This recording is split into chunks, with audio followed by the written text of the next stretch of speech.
What's up everyone, how are you all? Today we are back with another blazing Naruto story. What if Naruto x Hana Inuzuka? If you enjoy then please like, share and do comments. And also check the description to original creator of this beautiful creation.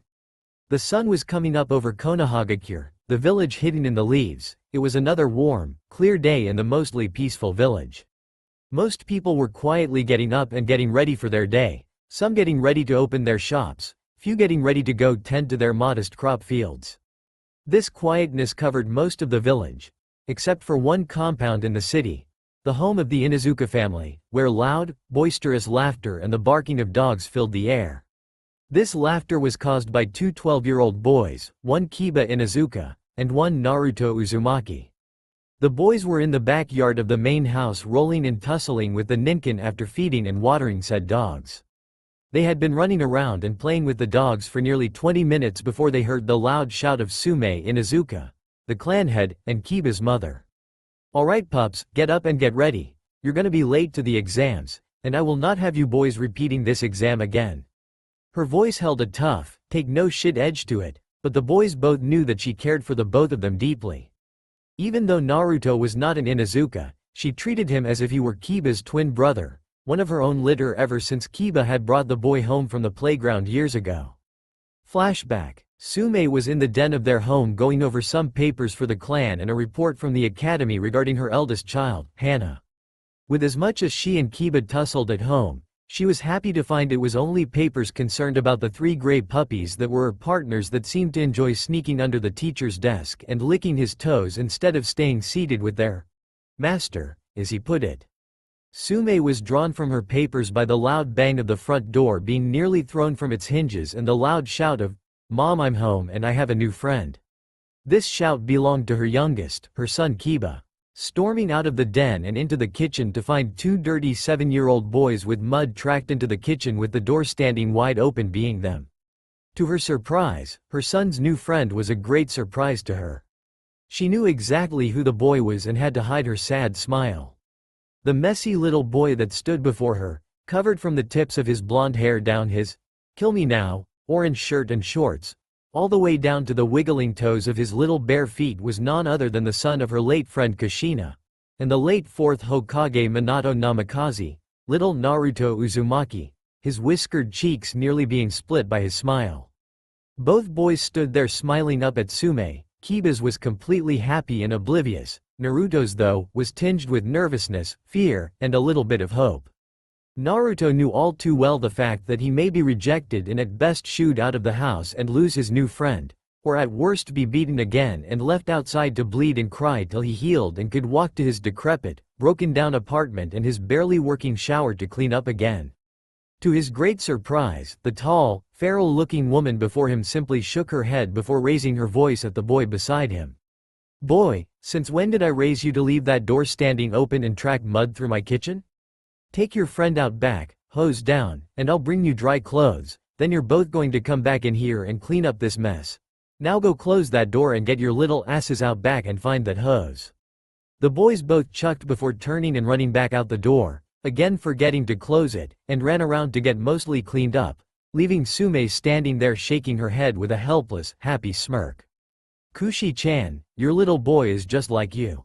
Flashback end. The now 12-year-old boys both got up, petting the nearest dogs before shouting, "Hi Ka-san-chan," and running into the house to grab their breakfast and run out the still open door and a yet again annoyed Sume shaking her head at her sons. 15 minutes and approximately 45 shouts of indignation and surprise later at the academy. Naruto and Kiba, with Akamaru sitting between them on the desk, sat in the back of the room with Shikamaru, the Nara clan heir, and Choji, the Akamichi clan heir, both of whom had been Naruto and Kiba's best friends since they started in the academy years ago. Shikamaru was currently asleep with his head on his arms on the table, and Choji, unlike Shikamaru, was wide awake and talking to the other two while munching away happily on his 4th bag of chips since they got there. "How do you guys think you're gonna do on the exam, guys?" Naruto laid his head back and stared at the ceiling as he thought about Kiba's question. Choji, however, didn't hesitate longer than it took to swallow his chips. "I think we're all gonna make it. I'm more worried about what teams we're gonna be on." sticking another handful of chips in his mouth before offering the bag over toward Naruto, as sure a sign of friendship from the Akamichi as any you would ever find anywhere. Sitting up and taking a couple chips from the bag, Naruto looked around at the other students filling the room. I don't know, I really hope I pass. I mean, I know years ago I would have just yelled, I'm gonna make it and no one can stop me datbayo, and that would have been the end of it. But Sume-ka-chan helped show me just how far behind I really was back there. Popping the chips in his mouth as Akamaru gave a yip and nuzzled his arm. Thanks. The relatively quiet moment between friends was shattered as the twin ear killers known as Ino Yamanaka and Sakura Haruno came running and screaming into the room, wedging themselves, yet again, into the door side by side in their never-ending competition to sit next to their dreamy Sasuke-kun. Finally breaking free of the jam, both girls fell flat only to scramble to get to the single, open seat next to their heartthrob obsession. The boys ignored this, having seen both girls get the seat over the years, not really caring about the now common occurrence. A few moments later their teachers, Iruka and Mizuki, stepped in and quieted the class by Iruka's master jutsu, the demon head jutsu, which made his head seem to become huge and increase his vocal power tenfold. This too was nothing new to the boys, though they seemed to come to enjoy it after a while, having found it was fun to not wake Shikamaru when the teachers came in and let him jump whenever Iruka got their attention. Needless to say, after Iruka shouted, the three already conscious boys were nearly rolling at their now conscious friend that had flipped backwards in his chair in the back of the room. This caused Iruka to smirk and shake his head at the recurring prank. Iruka cleared his throat before addressing the class. Okay, before we get started, I want you all to know that I am proud of every single one of you, no matter how you come out of the final exam. It was my joy to teach. Most of you. Shooting a smirking glare at the similarly smirking boys in the back of the room. Iruka went on to explain how he and Mizuki would conduct the final exam and what was expected of them before heading to the door into the next room. Iruka staying long enough to call out the first name alphabetically. As the day rolled on, students would come back into the room either smiling with their new Hite-8, or in some state of depression or denial and without one. This went on until Naruto was finally called down. His friends all gave him encouragement as he went down. Even the shy little Hinata wished him luck as he passed her on his way to the door. Once he got to the other room, Naruto found Iruka and Mizuki sitting behind a table with many Hite-8 of various colors sitting on it. Both teachers had clipboards in hand and were smiling at Naruto, though Naruto noticed that Mizuki's smile seemed forced and nowhere near genuine. Iruka spoke up and brought Naruto out of his observations. Okay Naruto, it's very simple, you just have to perform the 3 basic academy jutsu, you passed everything else already. Are you ready? Naruto nodded his head and first performed the Kawarimi, replacing himself with one of the chairs in the back of the room for just that reason, then again to move back into place before them. The Chunin both marked on their boards before Naruto performed the henge, changing into a perfect replica of his mother, Sume, who stood there with the exact feral smirk that was given when she knew she had won at something. Changing back to himself, Naruto gave off that same smirk before forming a cross sign and shouting out, Kage Bunshin no Jutsu. Before a large cloud of smoke filled the room and 9 shadow clones filled in behind the original, and in unison shouted out, How's this sensei?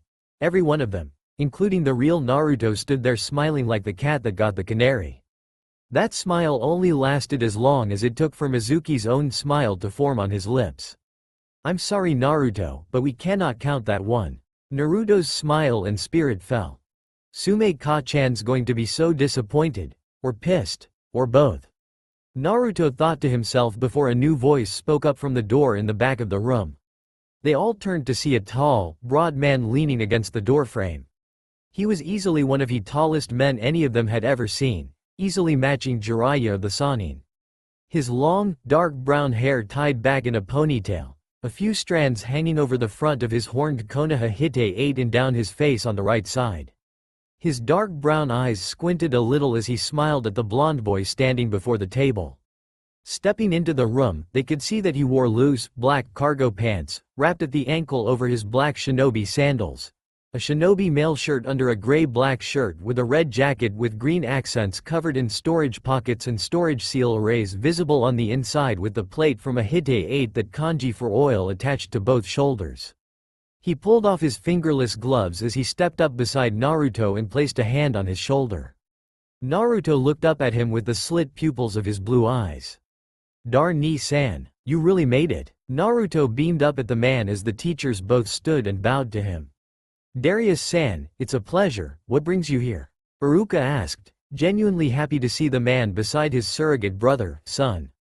Mizuki spoke up before an answer could be given. "As much a pleasure as it is to see you here, but I'm afraid you're wrong about that jutsu being acceptable. I'm afraid Naruto must perform the standard bunshin to pass this exam." Sitting there with a smug smirk that he was unable to hide, the man now known as Darius started to glare at the smug teacher, knowing full well, from the letters he had received, of the teacher's subtle attempts to sabotage the boy's education and grades. "If that's the case, then I think it's safe to say that I shouldn't be standing here as I am, now should I?" Leveling a small amount of killing intent directly at Mizuki, who started to sweat, knowing that there was an actual precedence to Naruto's situation, and that man that created that precedence was standing next to the demon brat that he so hated. Iruka, hearing this, smiled and called Naruto forward to pick his Hite-8. Naruto stepped up and happily picked out one with a dark gray band to match the new jacket that Sume had bought for him and had waiting for him at home once he graduated. "Congratulations Naruto, I'm so proud of you." Iruka smiled at him before telling him the name of the next person to send in and sending him off.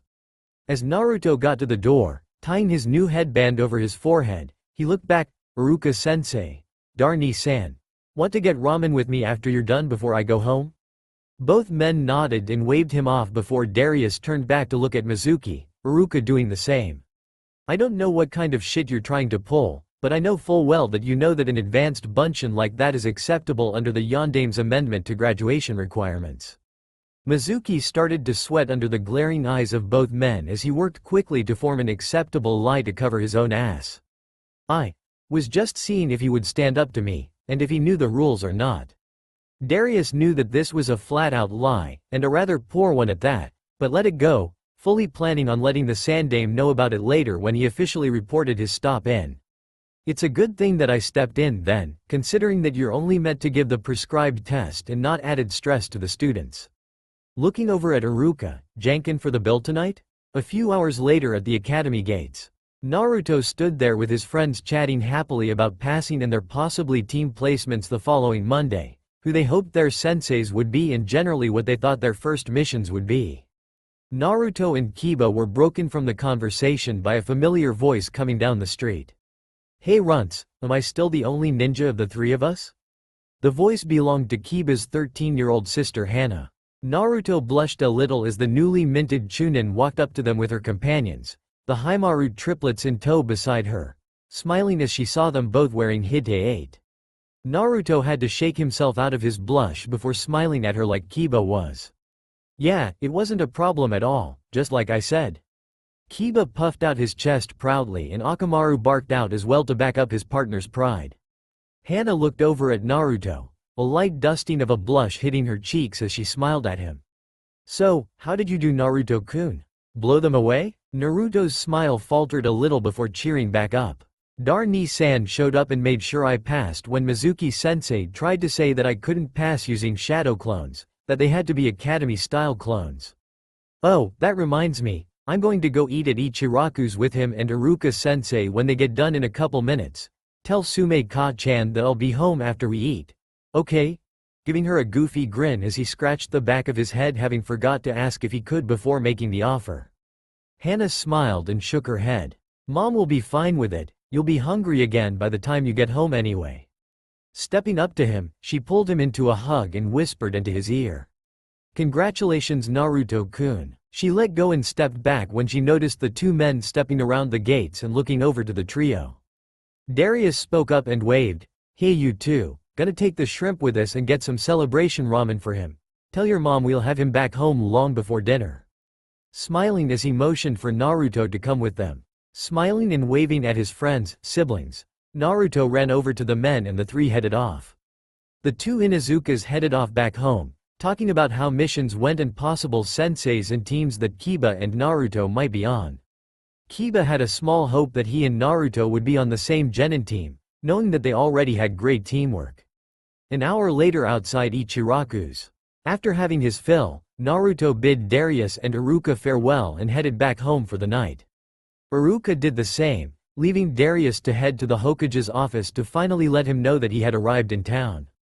As he walked, he looked around, noticing the people not paying him much mind as he made his way through the streets toward his destination, smiling as a few girls and women giggled and blushed as they looked at him as he passed, though none of them knew he was already spoken for. After a few minutes' travel, Darius finally arrived at the large oak doors that was the entrance to the Hokage's office. Looking over at the secretary sitting beside the doors. Is he in and available? Looking up, the middle-aged woman smiled, recognizing him before informing him that he could go ahead on in. Giving the door a knock, Darius waited for permission to enter before stepping in to see the Hokage behind a couple tall stacks of paper. "Ah, Darius-kun, I'm happy to see you. Is my student with you this time?" Darius stepped in and closed the door before taking a seat. "I'm sorry, Master's not with me this time. He made sure that I came to see Naruto's graduation, which I'm glad I did." One of the instructors tried to deny him graduation. He went on to tell Hiruzen about what happened and was said. Very unhappy about this, the aged leader called upon his Anbu. "Neko, Inu," said pair appeared, kneeling before him. "Inu, seeing as you're retiring from Anbu at the end of the day, this will be my last request of you as an Anbu. You two are to go pick up Mizuki, quietly. Take him to Ibiki and Anko. It seems he's been actively trying to sabotage Naruto's education and possible career. Tell them to see if that's all that he's been up to." Dismissed. The pair vanished before Hiruzen let out a small sigh. The cruelty of some people never ceased to amaze me. Darius looked up at Hiruzen with a serious look to his face. "Sir, there's more that needs to be talked about. Master's network has picked up news that they have captured another Biju." Hiruzen walked over to the window and looked out over the village as the sun sank over the horizon. Let's hope that they don't come for him before he can be trained. Letting out rings of smoke as he continued to watch the sun fall, closing out yet another day. Darius looked up at Hiruzen with a serious look to his face. "Sir, there's more that needs to be talked about. Master's network has picked up news that they have captured another Biju." Hiruzen walked over to the window and looked out over the village as the sun sank over the horizon. Let's hope that they don't come for him before he can be trained. Letting out rings of smoke as he continued to watch the sun fall, closing out yet another day. The next morning found two soundly sleeping boys falling from their beds onto one another on the floor, having been violently awakened by Hana loudly yelling for them to wake up and come down to breakfast. A few minutes passed as the boys got up, took care of their morning routines and got dressed and headed downstairs to the kitchen to find Hana still smirking as she ate her breakfast. As they reached the bottom of the stairs, they were both wearing their new jackets that Sume had bought them for graduation. Kiba's was a gray hooded coat with black fur lining the hood and wrists. Naruto's coat was the same as Kiba's though with the colors inverted and a red Uzumaki swirl on the left shoulder. In addition to the new coat, Naruto had donned a pair of black shinobi cargo pants with the ankles taped, black shinobi sandals, and black sleeveless shirt with the same swirl on the front as his coat bore on the shoulder, and his hite 8 on his forehead, holding back his mess of blonde hair. "If you two had been any longer, I'd have given Akamaru and the boys your food." Hana joked as said Ninken all perked up from their bowls, thinking that they may just get the food anyway. This look soon died though as both boys quickly dug into their food, almost trying to put it away before it could be taken away. Seeing this, Hana's sweat dropped. "Calm down. I wasn't really. You're gonna choke if you keep at it like that." As if on cake, Kiba started to cough and pound his chest a few times before going back to eating. Hana simply shook her head as she watched. "As much as I think you boys should hurry up, I have to agree with Hana. You need to get to team assignments soon, but you can't do that if you choke." Sume walked into the kitchen with a mug in hand. "Hi." Both boys chorused before finishing their plates and putting them in the sink before running for the door, Kiba scooping up a still eating and surprised Akamaru before leaving the door standing wide open with a shout of, "Bai Ka-san, Sume Ka-chan." Konoha Ninja Academy. Kiba and Naruto ran into the room out of breath, hoping that they weren't late, only to find Iruka sitting at his desk with a puzzled look on his face as they burst through the door. The boys took a seat and started grumbling about stupid mothers and sisters tricking them. As it turned out, Sume and Hana had set all the clocks ahead 30 minutes and had a little fun with them. Needless to say, the boys had arrived plenty early. As the other students, ninja filtered into the room for their team assignments, Naruto, Kiba, Shikamaru, and Choji all sat in the back as usual, watching the other take their seats. One student was the Hyuga heiress Hinata. As she moved to her seat, she kept glancing up at the pair in the back. "Man, I don't know how you do it. The one girl in the class that isn't all gaga over the duck ass has the hots for you. Of all people. Must be 'cause you're blonde or something." Kiba grumbled. It was as well known as Hinata's crush on Naruto, that Kiba had just as big a crush on Hinata. Naruto knew it from day one when Kiba started talking about Hinata-chan when they got home one day from school. Naruto had become friends with the shy girl, but had never returned her amorous actions. He wouldn't deny that she was indeed very attractive, kind, and funny when she would open up on those rare occasions. "I'm telling you, if you would just act normal for once, and just talk to her instead of clamming up and fuming when we talk, she might just like you in that way instead of me." Naruto spoke from his head-down position beside his fellow, sleeper, who was sitting in the same position. A few more minutes of similar conversation passed before Iruka finally stood up and got their attention using the infamous big head jutsu, sending both Naruto and Shikamaru flipping backwards in their chairs in response. "Okay, let's get things started. Inuzuka House. You did well raising both of those boys to this point, Sume. I have no idea how you could handle them both." Darius sat at the kitchen table with Sume and Hiruzen as Iruka gave his long, proud speech about being ninjas to the new genin. "Indeed you have, Sume. If they were anything like my boys, you had your hands full." Hiruzen spoke up before taking a sip of his tea. "Yeah, the pups are a handful plus 3. I'm just lucky that I was able to. That council damn near made that impossible to do." Sume sipped at her coffee as she remembered back to the day she was called into the council meeting. Flashback. Sume arrived with Kuromaru at the council room after being summoned for an emergency meeting called by the elders. Heading in and nodding to the few others that were there already and taking her seat with Kuromaru at her side. As the rest of the council showed up and took their seats, those not of the ninja council noticed Kuromaru sitting beside Sume. Hiruzen finally arrived and took his seat at the head of the room. "I'd really like to know what's so important that it called for calling this an emergency meeting. Would someone care to explain what's going on?" The Hokage looked around at the gathered members, then back at the 3 elders. There was silence for a good 2 minutes while he patiently waited, slowly starting to leak killing intent after the first until one of the civilians spoke up. "We've heard word that someone has taken the boy in and is planning to adopt him. If I remember correctly, a law passed by majority in this very council forbade such an act." The man that spoke up was a newly appointed council member, having replaced his late father. The man went on, not knowing proper tact while around ninja clan heads. "I am told that the Inuzuka clan has been sheltering him for the last week and a half already." Hiruzen smiled internally, happy to hear that someone wanted to and actually was helping the young Naruto. He looked around as a few gasps and murmurs started to rise. A few of the less intelligent civilians started to stare and glare at Sume as she seemed to simply sit there and take it. On the inside was a different story. She was absolutely seething, and Kuromaru could sense it and let out a low growl that got the counselor that had spoken up to start with. I hate to sound as new to this as I already seem, but why is there a dog in this meeting? I realize that the Inuzuka have a partnership, but should it actually be here?" Hearing this, Kuromaru moved so that his head was above the table and looked right at the man before saying, "You do realize that I can speak, correct?" The counselor managed to hide his shock as he looked Kuromaru in the eyes and replied, "You do realize that even though you can speak, you are not a member of this council?" Kuromaru tilted his head to the side before saying, with what sounded like a smirk to his voice, "You do realize I can easily and happily piss on you from here?" This got a few appalled looks from the civilians, but several snickers from the ninjas, including Hiruzen and one dog-masked Anbu standing in the shadows behind him. To answer your question though, due to the nature of the partnership between us Ninkin with the humans of the Inuzuka pack, and I being the alpha and patriarch of the Ninkin in said pack, I am granted a seat on this council when it concerns matters that directly involve our clan as a whole. Now, with what you have just stated, I believe that this council meeting was called to bring up matters concerning our clan. Does that answer your questions?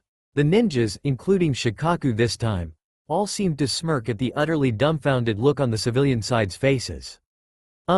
Is that even right? Looking around, then to the Hokage who nodded his head. Very well then. Coughing to clear his throat. Now, as I was saying at the start of the meeting, it has come to our attention that one Sume Inuzuka has plans of adopting the boy. As we know, that is not allowed or legal. What are we going to do about this? Hiruzen sat there wondering how the members of the council had heard about this, considering that Sume had only just that morning come to him with the idea of adopting Naruto into her clan. He had his ideas, glancing covertly over at Danzo, fairly sure that he had not disbanded his rude organization as he had been ordered years ago. Before Hiruzen or anyone else could answer, Jiraiya's voice filled the room, causing the heads of all there to turn to see who was speaking.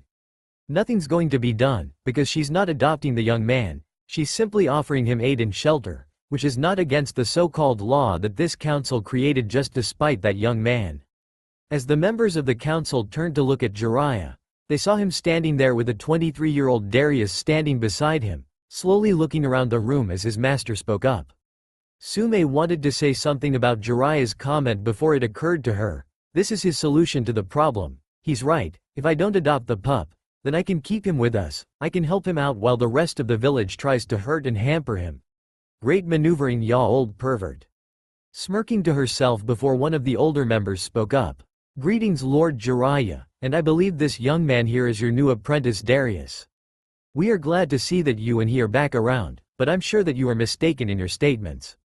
The counselor, one Mebuki Haruno, sat back in her chair, smirking triumphantly, or seemingly so until a book was dropped on the table in front of her, courteously of a still smirking Jiraiya.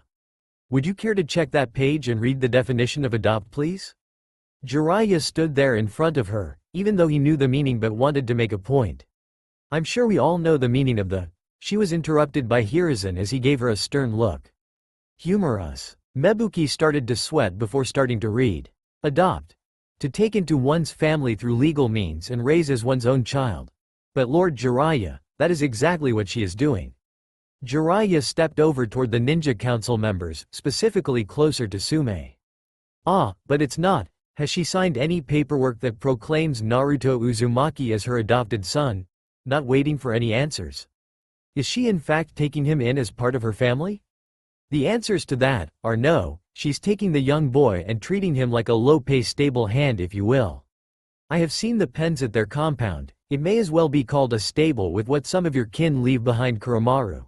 He'll be working for room and board, and before you say a single word about that not being allowed, there is no law or rule stating that he cannot work or hold a job. Trust me, I looked. Jiraiya looked around, making sure that no one would say anything against him and his plan to help his godson out since he couldn't be there long enough to take care of him. Seeing as there is no actual issue here to be discussed since Jiraiya cleared up any misunderstanding, I call this emergency meeting to an end. Danzo grit his teeth at this, knowing that his plans to offer up shelter for the boy himself and turn him into the living weapon he thought any Jinchuriki should really be. Hiruzen, Sume, Jiraiya and Darius all stayed behind after all the others left, all but Inu, who stepped out of the shadows and joined them. Inu was dressed as a normal Anbu with his gravity-defying silver hair standing behind his mask. That was quite the save there, Jiraiya. I was wondering if I'd have to do something drastic to let Sume here keep Naruto with her, though I'm sure she would have much more wanted to bring him into her family. Sume had a sad smile on her face as this was said. I'm just happy that I can help take care of my best friend's son. She would have done the same for Kiba and Hana if the roles were reversed. They all agreed, though Jiraiya felt a little guilty for not taking care of Naruto himself. I'll be sending Darius here back alone every so often to check in on little Naruto and help teach and train him with you, and I'll come visit when I can. Hiruzen then spoke up. Sume, you should probably go on home. I'm sure you've got a few eager kids to get back to with the mostly good news. Sume smiled a genuine smile to the aged Hokage before heading out with Kuromaru on her heels to go tell Naruto that he'd be staying with them from now on. Flashback end. Smiling to herself at the memory of Jiraiya stepping in and saving the day, so to speak, and giving her the chance to take care of Kushina's only child, who had over time slowly become more and more like her own. If it weren't for that brilliant old pervert, Naruto may have been living alone in a ratty little apartment that got broke into and vandalized over and over. He's actually happy on his birthday now, even though we don't participate in the festival. I am a little sad that he never gets to go out and participate. The festival should be celebrating him for his sacrifice, but instead, they try to sacrifice him to alleviate their own lack of understanding. Darious spoke up as he finished off his cup of tea, waving off Sume's offer of a refill. I actually should head out after a bit. I need to catch up with Master soon. I'll be back in a couple months. By the way, thank you Hokage-sama for letting me meet with Naruto's Jonin-sensei. I'm rather pleased with your choice. I just hope he keeps what we talked about in mind when he starts, if he passes them. Standing up and bowing to his hostess and leader, Darius excused himself and headed off. Thanks again for the tea, Sume. Maybe next time I'll bring some of my own and treat you. I still find it hard to believe that that old pervert managed to train and bring up not just one, but two very capable ninja like Minato and Darius. Hiruzen couldn't help but chuckle at Sume's comment. They are all three very much alike, each with their own personality, but all very reliable, loyal, and extremely dangerous and powerful in their own ways. I'm very proud of my student and his. Hiruzen sipped quietly at his tea as he glanced at the small scroll left on the table for Naruto. Konoha Ninja Academy. Now for Team 7's members, Sakura Haruno, Sasuke. Iruka was interrupted by a loud, screeching, victorious shout from said Haruno. Iruka coughed to get her attention before she sat down, beaming at the choice, even under the murderous stares of the other fangirls. As I was saying, Sasuke Uchiha, and Naruto Uzumaki. This earned a loud thump and a groan. The thump was Sakura's head hitting her desk, and the groan was from Naruto, whose head was still on his arms in feigned sleep. Why do we need such a useless shinobi on the same team as the amazing Sasuke-kun? Sakura fumed as she tried scooting closer to Sasuke, who in response tried to scoot farther away. Naruto simply grumbled into his arms, just loud enough for his friends beside him to hear, about loud, annoying, pink-haired fangirls and bleeding ears. These comments got the other three boys, and one puppy, to laugh in the back of the room. If you're finished back there in the peanut gallery. Iruka stared down the boys as they quieted down, then began back with his reading. Your Jonin-sensei will be Kakashi Hitaki. This comment caught Naruto's attention. His eyes shot open with his head still down to hide his reaction. He's a legend. Man, I hope he teaches me some cool things like Dar-ni and that old man that stops by with him. Team 8 will consist of Shino Aburame, Hinata Hyuga, and Kiba Inuzuka. A small yip was heard after that. And Akamaru.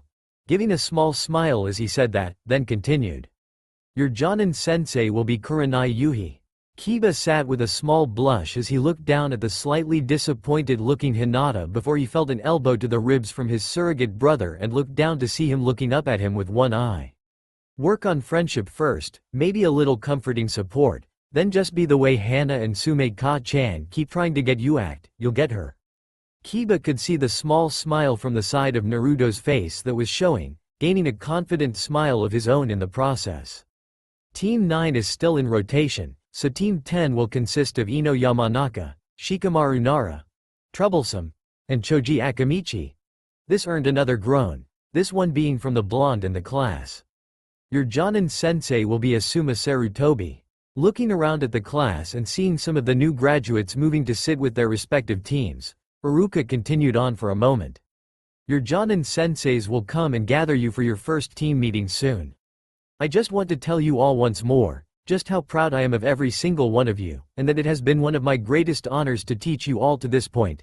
Listen to and learn from your senseis and each other, and I'm sure you will all go far and make the village as a whole proud of you all as well.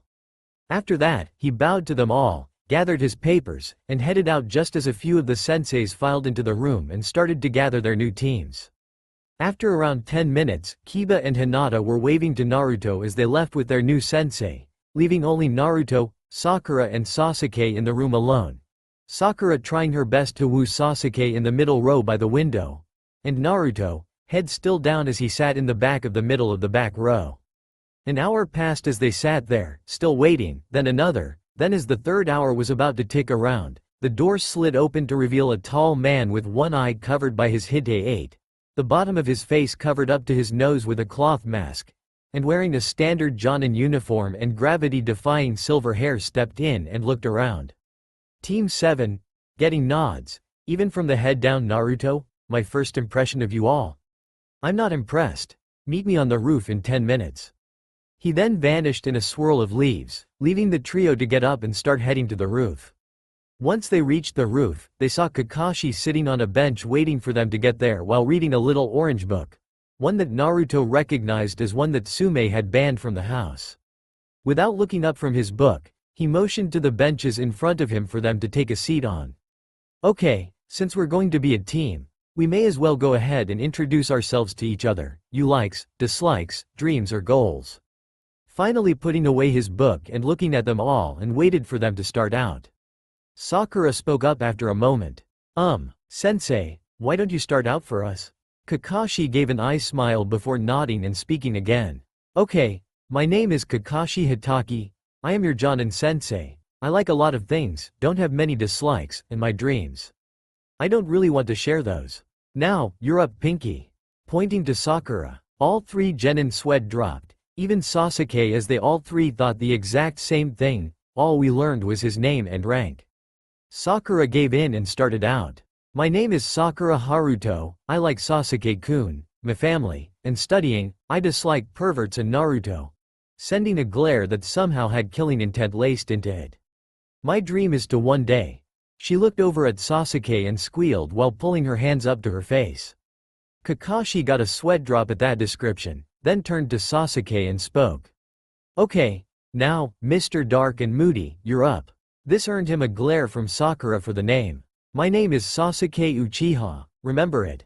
I don't like much, I hate a lot, and my dreams. No, my aspiration is to kill a certain man, and to rebuild my clan once I have killed that man. Kakashi let out a low sigh at what he had heard from Sasuke, a bit disappointed with his response. He then looked over to Naruto and once again spoke. Okay, Blondie, you're up. Naruto decided to stand as he spoke. My name is Naruto Uzumaki. I like training, my friends, my family. This part caught Kakashi by surprise until he heard the next words. And they're Ninkin. I dislike people that pass judgment without knowing the whole truth or the matter, and arrogant pricks that think the world owes them everything without earning even a scrap of what they already have. Giving a bit of a glance over at Sasuke. My goals are to become the best shinobi I can for this village, to make my family proud, and to become Hokage one day. Kakashi gave an eye, smiled at this and nodded. Okay, now, I want you all to meet me at Training Field 7 tomorrow morning at 6 a.m. for your test. Before he could say anything more, Sakura spoke up in a shrill pitch. Test? We already passed the test. What test are you talking about? Sasuke actually nodded his head to this, rather upset that he'd have to take another pointless, in his opinion at least, test when he's already passed the first one with flying colors. Kakashi took this moment to explain. That test was to see if you had the skills needed to be considered by a Jonin for a team. This test is the real graduation test, the one to find out if you have what it takes to make the cut as a real genin of Konoha, to join the ranks and defend out village as a skilled and reliable shinobi or kunoichi. Now, with that said, you'd better not have breakfast tomorrow morning, you're going to end up losing it if you do, and I'd rather not have to avoid it while administering your test. Now, see you all tomorrow morning at 6 a.m. Giving a small wave and eye smile before vanishing once again in a swirl of leaves, leaving his possibly students sitting there before Naruto and Sasuke both got up and headed to the stairwell access door before Sakura came to and hurried to follow them. Once they got to the ground floor and left the academy gate, Naruto went off on his own way, heading home, sure that he heard Sakura trying to invite Sasuke out to eat since they were a team now. As he walked, he thought to himself, now I get to let loose and stop hiding what Darnie and Sume-ka-chan have taught me. A small smirk growing on his face as he started to jog the rest of the way home, anxious for tomorrow to come. That test was to see if you had the skills needed to be considered by a Jonin for a team. This test is the real graduation test, the one to find out if you have what it takes to make the cut as a real genin of Konoha, to join the ranks and defend out village as a skilled and reliable shinobi or kunoichi. Now, with that said, you'd better not have breakfast tomorrow morning, you're going to end up losing it if you do, and I'd rather not have to avoid it while administering your test. Now, see you all tomorrow morning at 6 a.m. giving a small wave and eye smile before vanishing once again in a swirl of leaves, leaving his possibly students sitting there before Naruto and Sasuke both got up and headed to the stairwell access door before Sakura came too and hurried to follow them. Once they got to the ground floor and left the academy gate, Naruto went off on his own way, heading home, sure that he heard Sakura trying to invite Sasuke out to eat since they were a team now. As he walked, he thought to himself, now I get to let loose and stop hiding what Darnie and Sume Ka-chan have taught me. A small smirk growing on his face as he started to jog the rest of the way home, anxious for tomorrow to come.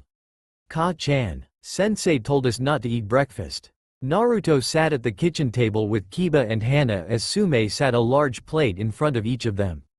Kiba and Hana happily dug in while Naruto looked at her as if he were being told to ignore the Hokage himself. I don't care what he told you, I'm telling you to clean that plate before you step foot out that door. Sume stood there staring down Naruto, who was sitting there staring right back up at her. After a minute though, Naruto finally relented and started to eat. Not surprisingly, he quickly finished off the entire plate before hopping up and putting it in the sink to be washed later before rushing to the door to get on his sandals and head off to the training grounds to take his real test. As Naruto ran off, followed in short order by Kiba and Hana, Sume thought to herself, I wonder if that suggestion of Kakashi's was what I think it is.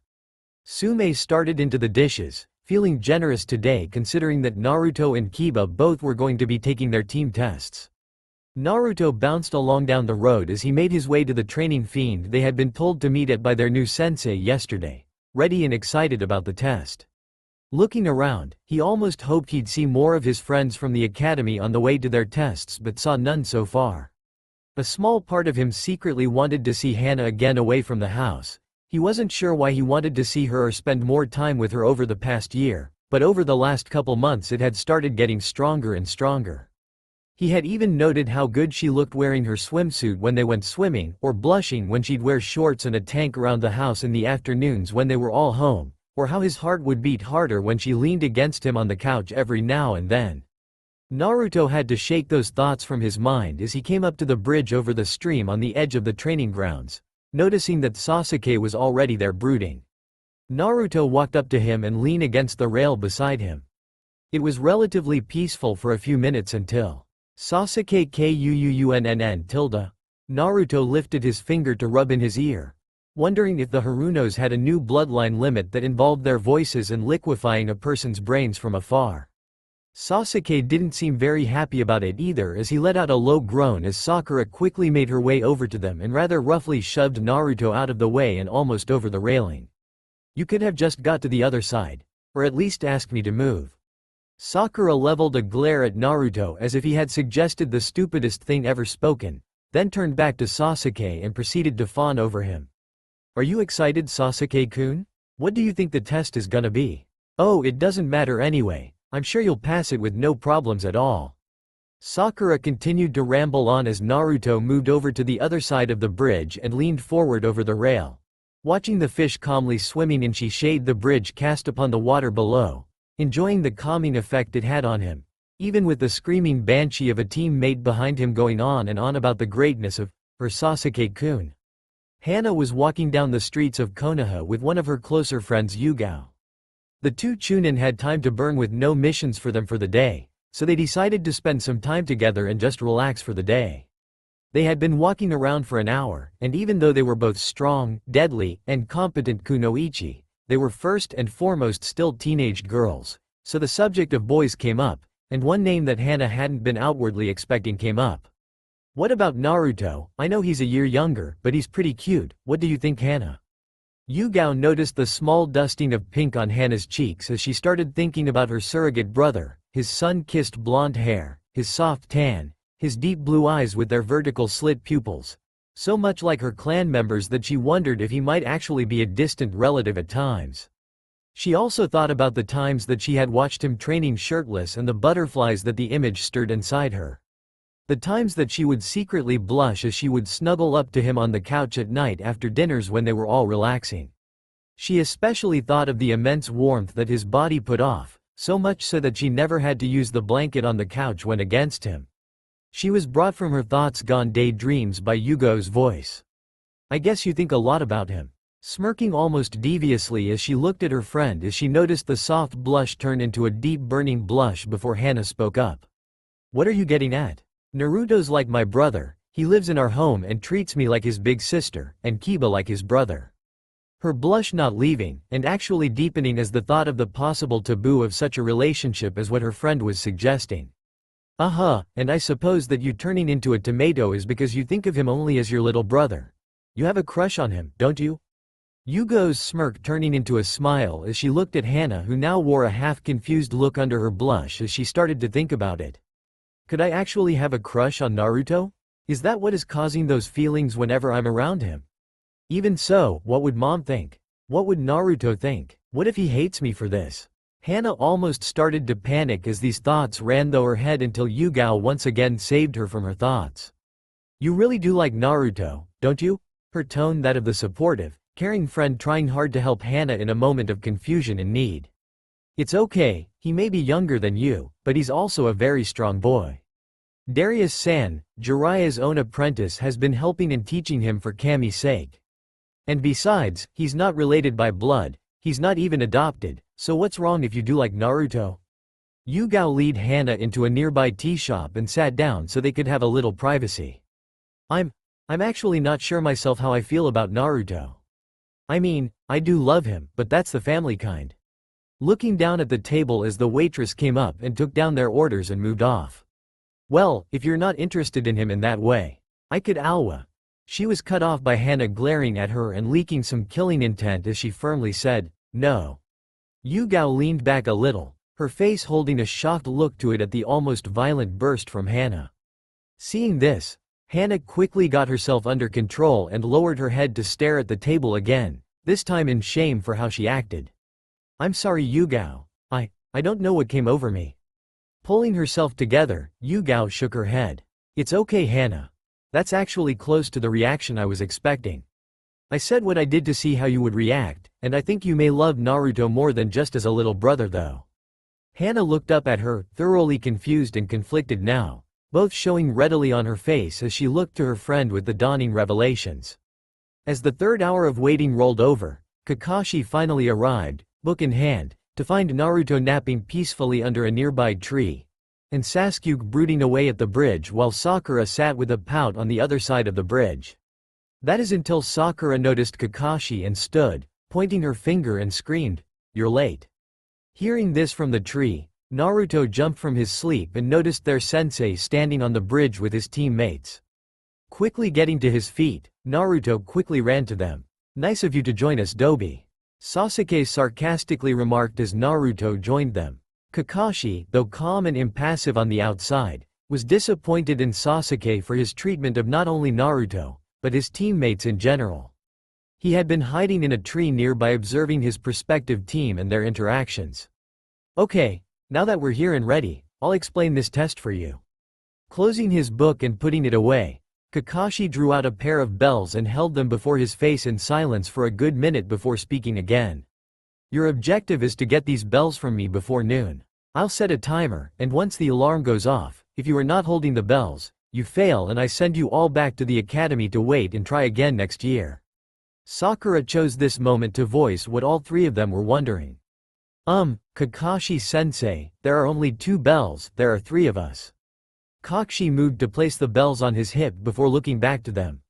I'm glad you noticed that is because only 2 of you will pass this test, the third, the one that does not get the bell before the time is up.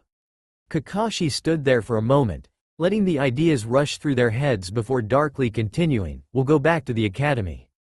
You all will have to come at me as if you were trying to kill me, that's the only way you will even get close. As the genin hopefuls let that all soak in, Kakashi took out a timer and set it for noon and set it on one of the training posts in the middle of the field. Now remember, you must get a bell before that alarm goes off. Your test starts now. As he spoke the last word, all 3 disappeared from sight.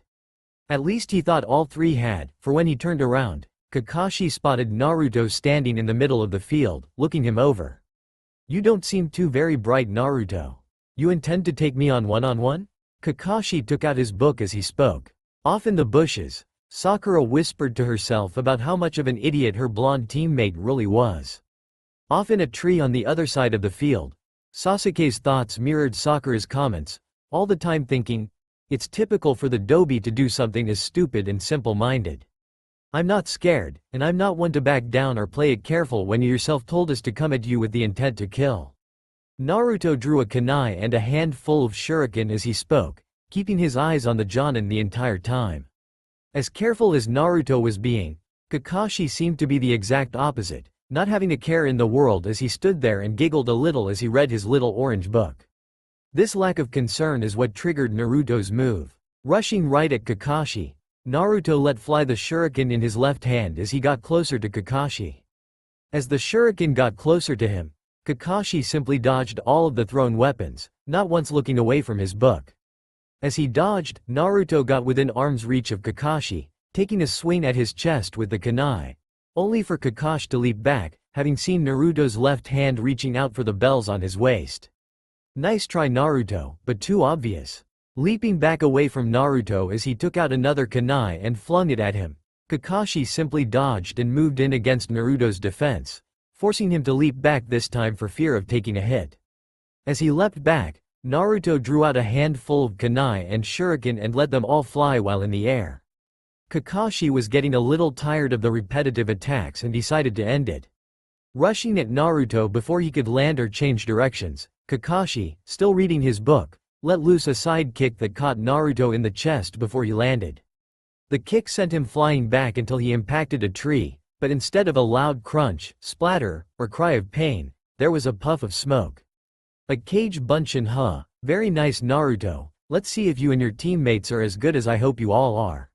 Sakura was speechless as she saw what just happened.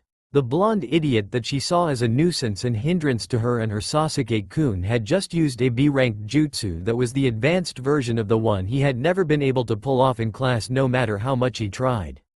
Sasuke on the other hand was crouched on a branch wondering when the dead last had learned such a technique and where.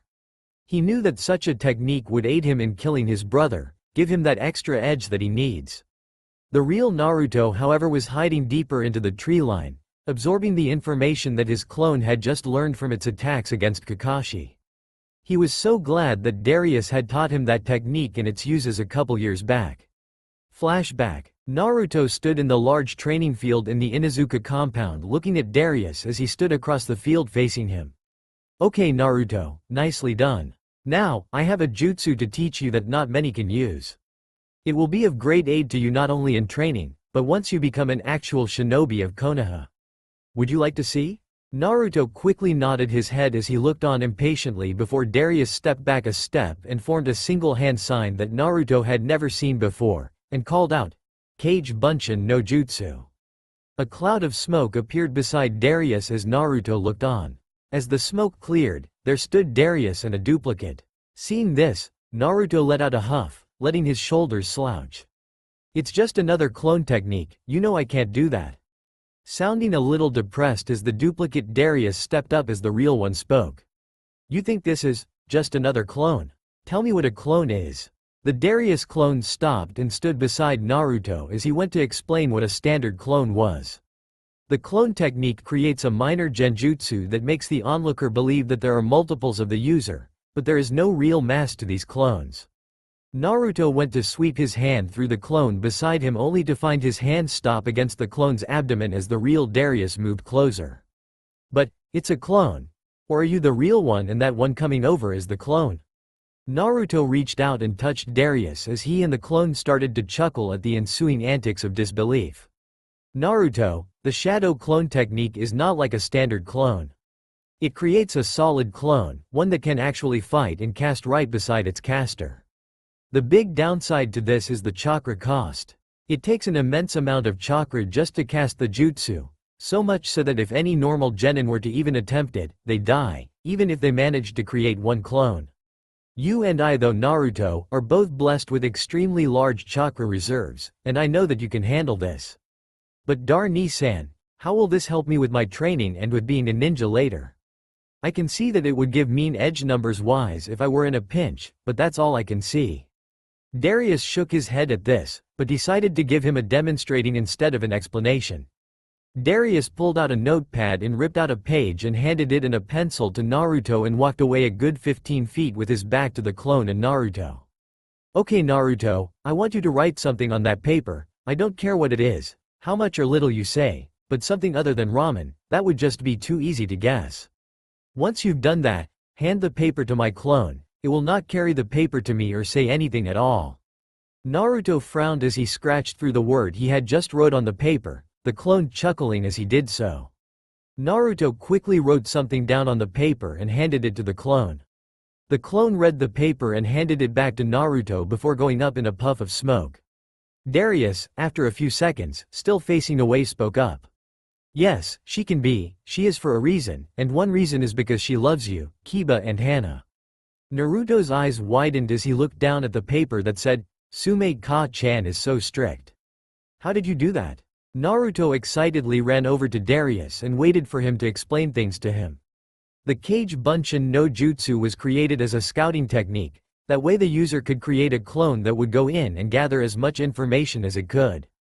Even if the clone was discovered and killed, all of its memories would be sent back to the user.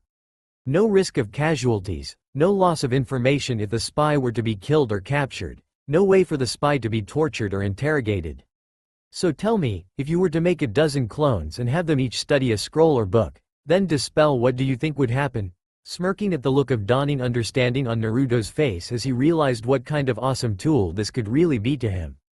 He quickly bowed to Darius and they started working on getting him to learn the new jutsu with Sume and Hana watching on from the house, albeit from different rooms and windows. Flashback end. After the memory passed, something dawned on Naruto. He's a Jonin. We're not even genin yet and we're meant to get those bells from him. Either he's insane, or this is more than testing our skills, or both. I need to find Sakura and the Teme and see what they think. Naruto then took a soft sniff of the air and followed his nose to his teammates. As Naruto crept his way toward Sakura, Kakashi glanced over to the bushes that Naruto was moving, though he was very good at his stealth, better than Sakura, and on par, if not better than Sasuke. His eye glanced over to the hiding place of each as each name came to his mind. As Kakashi read his smut, Sakura lay on her belly under a bush at the edge of the clearing. She had wondered where the real Naruto was until a hand clamped over her mouth from behind and a soft, calm voice that she recognized spoke up. It's just me, Sakura. I'm gonna take my hand off your mouth now, just don't get loud, okay? Sakura glared at him, but nodded anyway. Once his hand was gone, she whispered harshly at him. What do you want, you idiot? I wanted to get an opinion from you on some observations and thoughts I had. Think about this, Kakashi's a Jonin. We're fresh out of the academy and he wants us to attack him and take those 2 bells off his waist. There's no way in hell that any of us, not even Sasuke, could do that alone at this point. There's something more to this test. A second meaning to it behind what he's originally leading us to think. Sakura was about to comment on Naruto's blasphemous comment about Sasuke until she stopped and thought about it. She had to admit, Naruto had a point. Why would our sensei do that unless? As much as I hate to say it, you're right Naruto, there is more to this, we need to find. She was interrupted by the call of Kaden. Gokaku no Jutsu. Both teens turned to look into the center of the field to see Sasuke breathing out a massive ball of fire toward Kakashi, who just stood there until the fireball engulfed him completely. Sakura went to get up and head for Sasuke to congratulate his greatness before Naruto once again clamped his hand over her mouth and held her down when he noticed something wrong. Sakura, look. Naruto took his hand from her mouth to point out the smoking log where Kakashi had been standing. When Sasuke saw this as well, he started yelling out to the woods to Kakashi. Come out and fight me, you coward. Fight me face to face and quit treating me like a kid. Before Sasuke could spout off again, a pair of hands shot out of the ground and dragged Sasuke down into the ground up to his neck, leaving only his head above the ground. Doden. Shinju Zanshu no Jutsu. Kakashi emerged from the ground and moved in front of Sasuke, crouching down as he started to speak to him. Now Sasuke, why would I stand here and fight you face to face? We're ninja, not samurai, we fight from the shadows, rely on deception and trickery. We hardly ever stand face to face with our opponents, we strike from behind, above, the sides, and as you just learned, from below. We are not honorable, we are the ones that do the dirty work in this world. We do what we must to get the jobs done. You'd be wise to learn and accept that. Kakashi then quickly jumped away from Sasuke's head as half a dozen kunai impacted inches from Sasuke's face. You idiot, you could have hit Sasuke-kun. Naruto sighed and hung his head when he landed in the clearing, then looked over to see Kakashi coming at Naruto, book still in hand. This sucks. Quickly jumping back, Naruto formed a dozen shadow clones that started rushing Kakashi two at a time, the ones rushing holding kunai and aiming to cut the cords of the bells as the remaining clones stood back throwing shuriken to try and guide and limit Kakashi's movements to limited effect. As each clone dispersed, another would run in to replace the last until only one remained, standing back with a pair of kunai in hand. I'm gonna get those bells, Kakashi-sensei. Hearing this after seeing Naruto using real strategy, albeit limited as it was, gave a small, hidden smile at the blonde before him. Naruto rushed at Kakashi, ready to swing, but then puffed into a cloud of smoke in his face. Stopping for a second, Kakashi turned around to see a hole where Sasuke used to be, then was caught by surprise as a cry of Gatsuga, as a pair of what looked like horizontal tornadoes burst through the cloud formed by the burst shadow clone. Kakashi's eye went wide in surprise, not expecting Naruto to pull a move or plan like this. As the move connected with Kakashi, there was a shower of splinters signaling that he had once again used substitution to avoid the attack. As Naruto and his clone landed, both holding a kunai in each hand since he didn't have the natural claws like Sume, Hana, and Kiba did. They looked around as the wood splinters rained down around them for Kakashi until said Jonin quickly showed up behind the duo and stabbed the Naruto on the left only to receive a puff of smoke, little to his surprise. The remaining Naruto got into a stance, ready to attack, quickly charging in and laying out a barrage of slashes and stabs at Kakashi's midsection. Naruto started working his attacks toward Kakashi's hip, hoping to even chance cutting one or both of the cords. That hope was quickly removed as Kakashi suddenly disappeared from in front of him in mid-swing, causing Naruto to overbalance and stumble forward. As Naruto stood straight and looked around, Naruto finally figured out Kakashi was when he heard his sensei's voice speak up from low and behind him. Senin Garashi. Kakashi was squatted down behind Naruto with his hands held together around his book with the middle and index fingers of both hands placed together before ramming his hand upwards toward Naruto's posterior. Kakashi had expected Naruto to go flying away from him, but instead was rewarded with another puff of smoke. That boy is sneakier than I gave him credit for. Kakashi started to smirk a little as he opened his book back up and started to giggle after a second. Off in the woods a good ways away, Naruto closed his eyes as he crouched with Sakura and Sasuke. Okay, he's dispelled the last of my clones. If I'm right, he's going to wait for us to come at him again instead of coming after us. I think I figured out what he's trying to get us to do. And what would that be, Dobi? Sasuke gave Naruto a scowl, thinking him an idiot, but curious nonetheless. He wants us to work together, he wants us to be a pack. I mean team. It's just like Sume Ka-chan always taught Kiba and I. A single wolf can take down a deer, but a pack of wolves can take down a bison.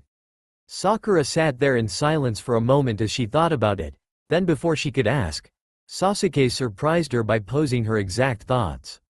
So what's the plan? Kakashi was starting to wonder if the three were going to make another attempt before the time ran out when all of a sudden, Naruto, once again, strode out into the clearing in front of him with a rather smirk on his face. You seem rather confident, Naruto. That's because I'm going to get those bells, Kakashi-sensei. As he spoke, Naruto drew out a pair of kunai, spinning them on his fingers before gripping them reverse grip. The grin never leaving his face before creating a wall clones. Then 2/3 of those roughly 30 clones hanged into Sasuke and Sakura. All of the Narutos shouted in unison, "Let's go!" And they all rushed in. Fists and feet flew as the clones came in at Kakashi, who actually put away his book now. Blocking kicks by kicking at shins, catching fists and spinning them away or pulling them with the momentum and letting them collide with the attacker coming from the other side. This was merely a workout for Kakashi, but he was very impressed with the plan of attack. The clones started thinning before only one Naruto, Sakura, and Sasuke remained standing in front of him, all three sweating and breathing a little heavily as the alarm went off. Kakashi relaxed from his ready stance and stepped closer to the trio of genin hopefuls. Well, it looks like you did not pass. I guess I was wrong about you three. I wouldn't say that just yet, Kakashi-sensei. Naruto smirked as he held up the pair of bells that had previously been attached to his waist. Kakashi patted his waist as he wondered just when they had gotten the bells before it dawned on him. They had all hidden themselves in with the clones. You were one of the clones I caught and threw, weren't you, Naruto? Naruto's grin got that much bigger as Kakashi acknowledged their achievement. Very well done, but there remains the fact that there are only 2 bells, one of you has to go back. Naruto took the bells, and instead of handing one to Sakura or Sasuke, or even one to each leaving himself none, Kakashi was surprised yet again when Naruto took the bells and tossed them to Kakashi and listened with pride to Naruto's next words as all 3 genin stood there smiling and smirking at Kakashi. Pass us or fail us, either way, we're doing it as a team. Smiling right back at them, Kakashi pocketed the bells and spoke up. Congratulations Team 7, you pass. Kakashi relaxed from his ready stance and stepped closer to the trio of genin hopefuls. Well, it looks like you did not pass. I guess I was wrong about you three. I wouldn't say that just yet, Kakashi-sensei. Naruto smirked as he held up the pair of bells that had previously been attached to his waist.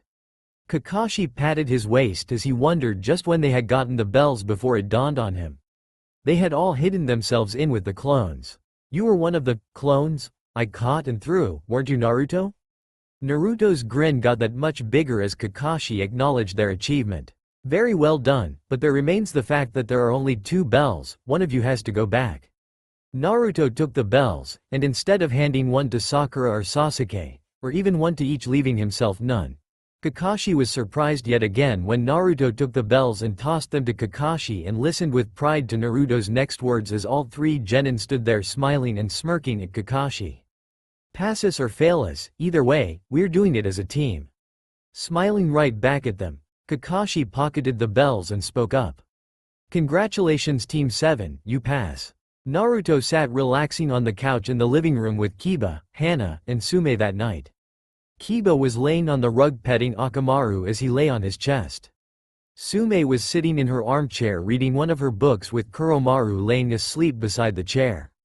Lastly, Hana was sitting on the couch with Naruto like she usually was, though tonight, she was sitting on the far end instead of cuddling up to her brother, like she did most night. Kiba and Sume had both taken note of this, because even if she didn't cuddle with Naruto, she would normally at least sit close to him and talk or read. Tonight though, she sat staring at the fireplace with a far-off look in her eyes. They had been a little concerned about her look, but wrote it off to her thinking about a mission or one of her friends that were out on one. Naruto on the other hand was trying hard to hide his overwhelming concern for her actions. He had never seen her act this way around him before, so naturally, he started to wonder if it was something that he had done. He would steal glances over at her as he sat there running though what had happened that day and the days before to see if he could think of anything that he had done to upset her so. I don't think I did anything to upset her at graduation, she seemed happy and cuddled with me that night. His mind went to that weekend. They had all gotten into a splash fight in the backyard when they gave the Ninken their baths. Even Sume had gotten in on it, splashing all 3 of them until they teamed up on her, each with buckets. Naruto smiled a little remembering that day, though the smile didn't last as he heard Hana sigh and get up to leave, heading up the stairs without a word. Naruto felt that he had really done something wrong now since she always gave him a hug before she went to bed. Next morning, Naruto was laying back in a grassy field in a circle with his head pointed at the heads of Kiba, Shikamaru, and Choji, watching the clouds pass by as they randomly chatted. What was your test like, guys? Directing his question at Shikamaru and Choji. After Shikamaru's completely expected, troublesome, Choji spoke up. Asuma-sensei had us hunt him down, then capture and restrain him for 3 hours to make sure he didn't escape. He went easy on us though. Kiba quirked an eyebrow and questioned eloquently, huh? Shikamaru spoke up this time to answer. Kiba, think about it, Asuma-sensei is a jonin, a skilled one. The second the 3 hours was up, he literally cut the cords around him with his chakra and stood up to congratulate us. He could have escaped at any moment he wanted to that entire time. We're just lucky that he purposely limited himself to very low chunin or high genin. Naruto gave a bit of a snort and explained his team's test to them and how troublesome it was to get Sasuke to pitch in on the plan. Choji nodded and offered up the last few chips in his bag before pulling out another one and asking Kiba about his test. Well, it wasn't too hard, but it really tested us all out. We didn't really do any fighting till after the test itself. Kurenai-sensei gathered us all together and told us that she had gone all around the village hiding 12 items. 3 of the items she hid in places like people's houses and asked them to have us, convinced them to let us get the items. One of those items was in the mission office being held by Iruka-sensei. After we returned with the items, which turned out to be scrolls, all of them were bits of information that we had to interpret. What the scroll told us was that there was a meeting going on at a certain time and place between 2 high-priority targets that we had to spy on and return with the information from the meeting. We managed to get to that meeting right as they were getting there. We sat there and listened to them talk about nothing for 2 hours. I guess it was worth it though. She passed us once we told her everything that happened. Looks like we're going to be tracking and recon team. Shikamaru nodded at Kiba's presumption, considering his and his team's abilities and clans. They all stared at the clouds for a while longer before Naruto finally spoke up. Hey Kiba, do you know why Hana was acting so strange last night? Did I do something to make her mad at me? Kiba rolled over and propped himself on his elbows. I don't know man, but I have never seen her act like that. She didn't even cuddle with you. Last time she didn't do that was when you accidentally broke her cup, and that she didn't even give you a hug. I don't know man. Hearing these things, Shikamaru started to wonder about a few things. Naruto, how do you feel about Hana? Naruto rolled over this time, looking at Shikamaru as he continued to stare at the clouds. What do you mean? Naruto had a puzzled look on his face. Shikamaru let out a low sigh. What I mean is, what do you feel for Hana when you are around her, when you two talk or do anything together, when you look at each other? Naruto lay there thinking for a moment. Well, I always want to make her smile, make her laugh, make her comfortable. I always try to do those things too. Whenever she cuddles with me on the couch or hugs me, I feel warm and comfortable and happy. I always seem to smile when I see her, and I'm sad when she is. Naruto hung his head a little, remembering how down he felt last night at her actions, and how much worse he felt when he and Kiba found out that she had left before they made it to breakfast this morning. I see. As troublesome as it is, Naruto. You're in love with Hana. When Shikamaru said this, both Naruto and Kiba's eyes widened, and the crunching of Choji's chips momentarily stopping signaled their all-around surprise. Love? You think I love Hana? Naruto sputtered a little. Choji sat up and looked at Naruto. It sounds like it fits. I mean, from everything you just said, it sounds exactly like what my dad says about my mom. It also seems like Hana may have feelings for you too from the way she acts around you. Naruto and Kiba both sat there and thought about it for a while, remembering the little smiles that Hana only seemed to have for Naruto, their hugs, the cuddling, how she seemed to want his attention and company when possible. She was doing pretty much the same thing Naruto was doing to and for her. Kiba sat up as well and looked at Naruto. I think they're right man. But I still have no idea what caused her to act completely out of character last night. It was at this point that a feminine voice chirped in from the tree line. I think I might know. The boys all turned to see Ino slowly walking up to them with a bit of a sad look on her face. How might you know that Ino? Shikamaru lazily spoke up. Because I overheard her and another girl talking earlier when I went to run an errand for mom. I had just gotten done picking up.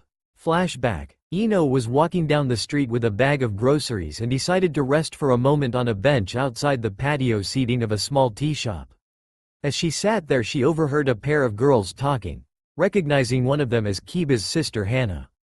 Taking a look behind her, she noticed that the other was a young woman about their age with her brown hair done up in a pair of bun. Neji does look rather handsome and is very skilled. Ino's eyes got big as she sat there thinking that she had just happened upon some new gossip by complete accident. Yeah, he is rather dreamy, but he's a little stuck up though. His skills are something to behold. Yeah they are. Hey Tenten, have you seen him shirtless?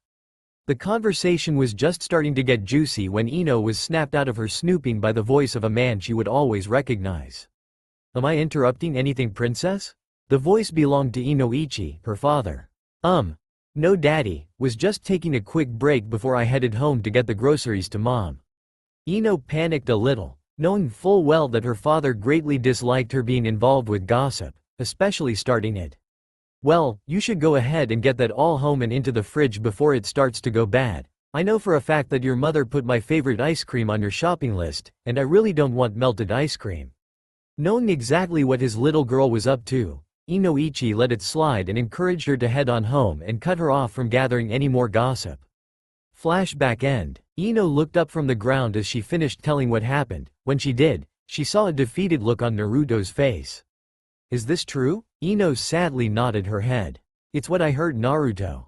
I'm sorry, it looks like Hana like a boy from her class named Neji." Kiba piped up at that with a growl. "Neji? That arrogant bastard. He's Hinata's older cousin, she treats him like a big brother, and in turn he treats her like garbage."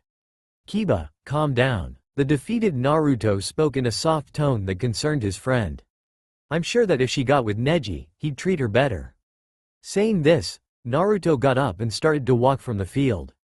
He tossed a wave over his shoulder as he walked off. "I'm headed home, guys, I'll talk to you later." Across town, an hour and a half earlier. "So you like the Hyuga boy Neji?" Hana sat smirking a little at the table as she sipped her tea with her friend Tenten. Tenten simply blushed at that comment, wishing she hadn't told Hana in the first place. "Neji does look rather handsome and is very skilled." Tenten blushed a little harder as she looked at Hana with a bit of a sad smile. "Yeah, he is rather dreamy, but he's a little stuck up though. His skills are something to behold." Getting a rather mischievous glint to her eye, one that would match her surrogate brother's almost perfectly, Hana went in for another strike. "Yeah, they are. Hey Tenten, have you seen him shirtless?" That did it. Tenten's nose gained a small trickle of blood as she emitted a goofy little giggle before shaking her head to clear her mind. "Maybe." Hana motioned to her upper lip for a second before Tenten caught on and quickly wiped the blood away. "What about you, Hana? You like Neji too?" Tenten posed a question that she feared since their academy days, hoping that she wouldn't have the competition of one of her closer friends for the heart of the boy she'd come to admire and lightly love. Hana looked her in the eye before smiling. The smile gave Tenten a little bit of a chill before Hana finally spoke up. "No, I don't like your dream boy. I actually like someone that most say I really shouldn't."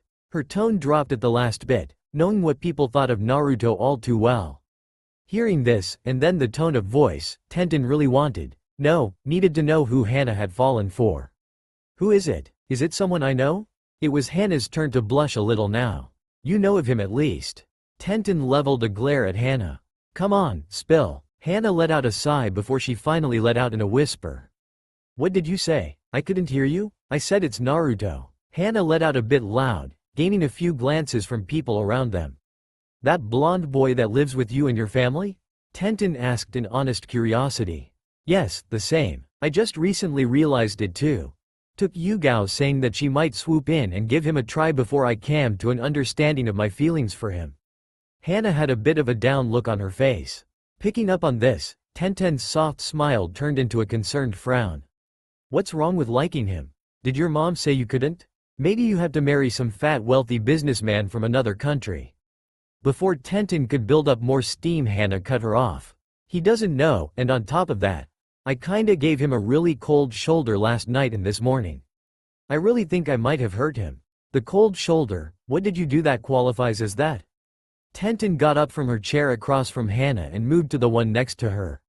"Well, normally I would cuddle with him on the couch at nights, and if not, I'd sit close to him. Before either of us would go to bed, I'd always give him these long, tight hugs. I always sleep better after one of them. Needless to say, I slept like crap last night. It was so bad that I was up early, went and ate breakfast, and was gone before he or my brother were even up this morning." Hana was staring into her tea at this point. Tenten softly put her hand on Hana's shoulder and gave it a soft squeeze. "I'm sure that most of this can be cleared up if you sit down and talk to him. Tell him that you were confused and really needed time to yourself to think about things. Then you confess to the boy. There's no way that you're gonna get with him if you don't admit your feelings to him as well." When Tenten said this, Hana leveled a deadpan look at her and flatly stated, "This last bit of advice coming from you." Tenten could only sit there and scratch the back of her head and chuckle sheepishly. That night, Inuzuka main house. It was about dark by the time that Hana came home that night. She had spent a few more hours hanging out with Tenten, then some time with Yugao, who gave her effectively the same advice that Tenten had given her earlier. When Hana got to the living room, hoping to find Naruto and be able to clear things up with him, and hopefully see if they could start a relationship, she found only Sume, Kiba, and their combined ninkin in the room. "Mom, where's Naruto? Is he not home, or maybe out back training?" Hana asked Sume, wondering where the object of her recently confirmed affection was. Sume, looking up from her book and seeing the look on Hana's face, was a bit confused at the look, considering that when Kiba got home earlier, he had told Sume everything that had gone on, about Naruto's feeling for Hana, which brought a small smile to her face, and then about Hana's perceived interest in the Hyuga boy. Before she could speak though, Kiba spoke up a bit gruffly. "What does it matter to you?" Hana was hurt when she heard the words come from her brother's mouth. What hurt her more was the tone of his voice. Had she really hurt Naruto that badly with her actions last night and this morning? Her thoughts were interrupted by Sume when she spoke up. "Kiba, enough." Looking over to Hana now that she had silenced her son, though she understood why he said that and felt that way. Naruto went to bed early. He said he wanted to rest up for his day of training and his first missions tomorrow. "Let him sleep." Hana nodded at this and headed up the stairs to her room, the triplets following her up the stairs, emitting soft whimpers at their companion's saddened demeanor. Once she reached the top of the stair and went to pass the door to her brother's room, she looked in to see Naruto curled up and facing the wall, his back to the door, to her. Hana continued on to her room and got ready for bed, climbing in and letting her ninkin all cuddle up around her, trying to offer her what little comfort they could. Before drifting off to sleep, Hana mumbled out, "I'm sorry Naruto-kun." Next morning, Inuzuka main house. Like the night before, Hana had had one of the worst nights of sleep she had had in years. She had suffered through bad dreams and flat-out nightmares last night that ranged from Naruto simply being angry with her, all the way to him hating and disowning her as he walked off with another girl, getting farther and farther away as she tried to catch him with outstretched hands reaching for her comfort. Having slept so badly, Hana had slept late today. She didn't even notice till she got down to the kitchen only to find the triplets laying around near their bowls, waiting for Hana to feed them. As she fed them, she let out a groan. "Looks like I missed him again." Sitting down and slowly eating her breakfast, Hana got an idea, a small smile forming on his face. "I'll go see him at his training ground, see how he's doing during a break, and see if I can't fix things and get them started down the right track. The track that leads to Naruto-kun and I being together and happy." Hana smiled finally and shoveled down the rest of her cereal before putting away her bowl and gathering her things to head off to see her Naruto.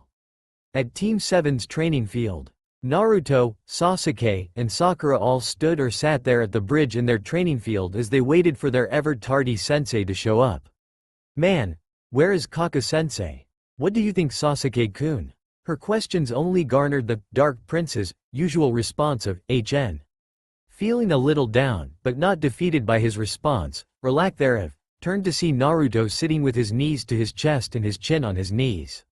This didn't look or feel right to her. The blonde boy before her was always happy, always loud and boisterous. This quiet, depressed-looking Naruto felt like an imposter to her. Sakura walked over to Naruto and sat down beside him, for once, not yelling at him as she did. "Naruto, what's wrong? This isn't like you to be down like this." Sakura sat quietly beside him as she waited for him to respond. Sasuke had noticed Naruto's mood as well, but unlike Sakura, he really didn't care. He was just happy that one nuisance was quiet. When Sakura walked over and quietly tried to talk to said nuisance, Sasuke was even more pleased with Naruto's current mood since it had drawn Sakura's attention and quieted her voice. After a few quiet minutes, Naruto finally answered, moving his head so that his forehead now rested against his knees as his muffled voice came to her ears. "It's nothing, Sakura." This last bit really caught her attention. She may not have publicly said so, but she had always cherished the fact that Naruto had called her Sakura-chan since before the academy. They were friends, though nowhere near as good of friends now as they had been back then, but still enough that him leaving off the honorific stung her like a needle. "Naruto, I know it's not nothing, and I know I'm not as good a friend as I used to be, but I am still your friend. Please, tell me what's wrong." Sakura softly pleaded with the depressed boy beside her. Letting out a deep, defeated sigh, Naruto finally spoke up again. I've fallen in love." Naruto let it sit at that for a moment. That moment was long enough for Sakura to get the wrong impression and speak up to that point. But Naruto, that's a great thing. Love is wonderful. It should make you happy though, not sad. Normally I'd agree, but the girl I love, she likes another boy. Sakura's face fell at that. Now she knew why he felt so down. He loved someone that didn't love him back. Glancing over at Sasuke then back to Naruto, Sakura could honestly say that she knew exactly how that felt. Naruto, please stand up, okay? Please? Sakura stood up and stood in front of him, waiting for him to stand as well. When he finally did, Sakura surprised him and stepped up to him, wrapping him in a tight hug, trying her best to offer him comfort. After a few moments, Naruto's arms hesitantly moved up and hugged her tight in return.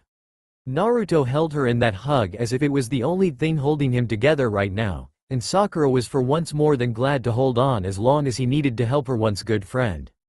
During that hug, Sakura resolved herself to be a good friend to Naruto once again, the way they had been before the academy and the fan club made her act so mean to him. Path leading to Team 7's field. Hana was walking calmly down the path. As she got closer to the field she was told Naruto's team had signed up to use as their main training field.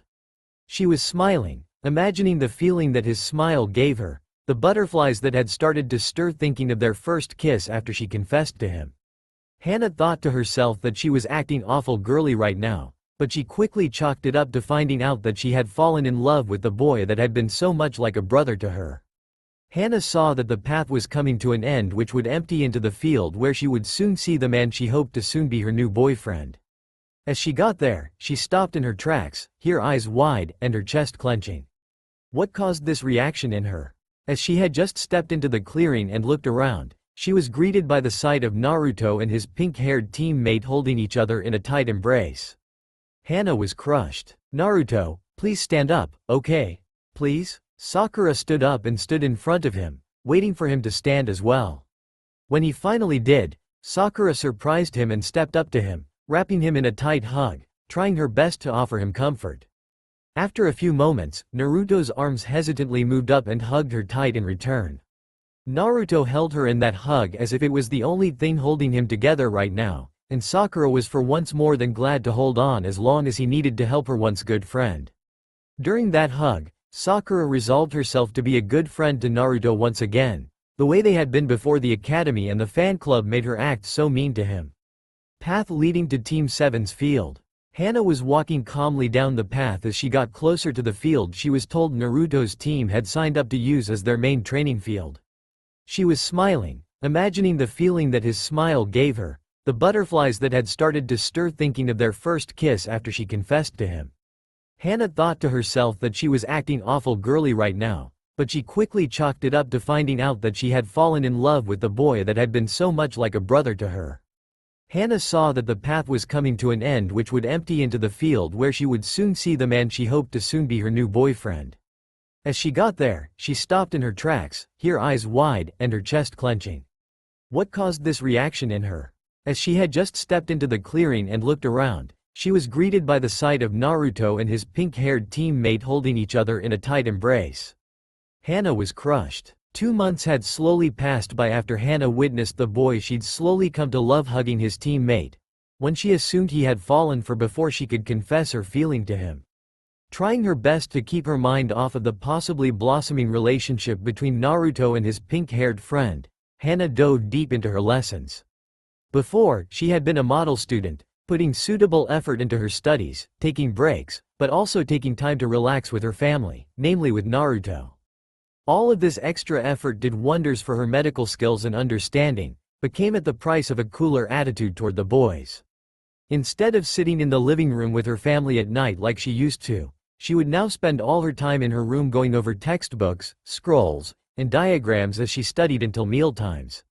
She would stay long enough to fill her plate and head back to her room with her food in tow. The boys had tried a few times to come in and talk to her, each time resulting in their way being blocked by the triplets growling at them from the foot of the bed. Hana didn't intend to be so cold to them, but it was all she could do to keep her mind off of Naruto, and what could have been. Flashback. Hana came running back into the house, the door banging loudly both as it opened, then again as it was slammed shut. Another similar slam was heard from the door to her room. Normally this would have gone unnoticed since no one would have been home at this time of day, except today. Sume was home relaxing. That is until the slamming of doors nearly had her fall off the couch. Getting up off the couch in a huff, Sume headed up the stairs fully prepared to wring out whichever of her pups had decided to treat the doors in her house like training implements, until she got to Hana's door and heard sobbing and sniffling through the door. Sume's anger was promptly stomped out as her maternal instincts kicked into overdrive. Doing something she didn't do too often with her children, Sume knocked on her door before slowly opening it to let herself in. "Hana, I'm coming in." Slowly stepping in, Sume saw her girl laying on her side, knees tucked to her chin, tears streaming down her face and forming a growing spot on her pillow. Sume came over and sat softly on the side of the bed beside Hana and softly rubbed her back. "What's wrong, pup?" "Nothing, Mom." Hana sniffled and turned her face down into her pillow to try and hide from her mother. Sume simply shook her head softly as she continued to rub her daughter's back, giving her a little time before deciding to push a little. "Hana, look up at me." She waited for her to slowly look up at her, eyes now puffy as she looked at her mom. "Want to tell me what's wrong? It might help." Hana waited for a few moments before, then leapt up, hugging Sume tight as a new wave of tears and sobbing overtook her. Sume sat there quietly holding her, rubbing her back and softly shushing her as her crying slowly died down. After her sobbing died down enough for her to talk, Hana sat back and rubbed her eyes a little before looking up at Sume. "It's dumb, Mom, it's nothing really." Sniffling again as she looked up, Hana knew that Sume wasn't going to leave until she heard the real reason behind her current state. "I really like this boy. My friends say that I've fallen in love with him. The problem though, I saw him in the arms of another girl, and it looked like more than just the hug that friends would give each other. They stood there for a few minutes before I ran back here." Her tears starting anew after telling what happened, Sume simply shook her head, knowing how her daughter felt, and softly held her, rubbing her back and softly soothing her until she fell asleep in her arms. Sume gently lay her back into her bed before getting up and softly closing the door, wondering to herself if this had anything to do with how she had been acting toward Naruto the last couple days. She had figured that Hana had stopped acting so comfortable with Naruto because of her liking the Hyuga boy. If only she knew that the boy she had fallen for and seen hugging another girl was in fact Naruto. End flashback. Since that day, Hana had suffered from nights filled with more bad dreams and nightmares all the way to nights of little to no sleep at all. These nights of restless and no sleep had taken a toll on her. Her studies had not suffered, but her social and family life had. Some days by the time she got done with her classes, studies, and practice, she would head home, get something to eat, then go to bed only to have more restless sleep. As much as she tried to hide it, and succeeding to a point with the boys, Hana couldn't hide her distress from Sume. The Inuzuka matriarch had stopped by Hana's door many nights to hear her tossing and turning in her bed, wishing that there was something that she could do for her. She found herself wishing that she could help both of her ailing children. Naruto had not been himself either in that span of time. Sume noticed that he had been rather subdued since Ino had told them all about what Hana and Tenten had been talking about at the tea shop. He had been slowly getting his previous happy and easy attitude back, but he was clearly less energetic about things outside of training and missions. Flashback. A week and a half after his team's first mission, Naruto walked in and plopped down on the couch in his normal spot, looking over to where Hana would have usually been sitting only to find the spot vacant like it had been recently. Letting out a depressed sigh, Naruto laid his head back and closed his eyes. Of all people, it had to be Hinata's cousin. Naruto let out a soft groan as he wondered how she could fall for a guy like that until it hit him. He's last year's Rookie of the Year, just like Sasuke was this year, and look at what all the girls in class did to get with him. Naruto let out yet another sigh, this one gaining a verbal response that made him jump from the couch altogether. What's with all the sighing, pup? Naruto spun around to see Sume leaning against the door frame with her arms crossed as she looked at him.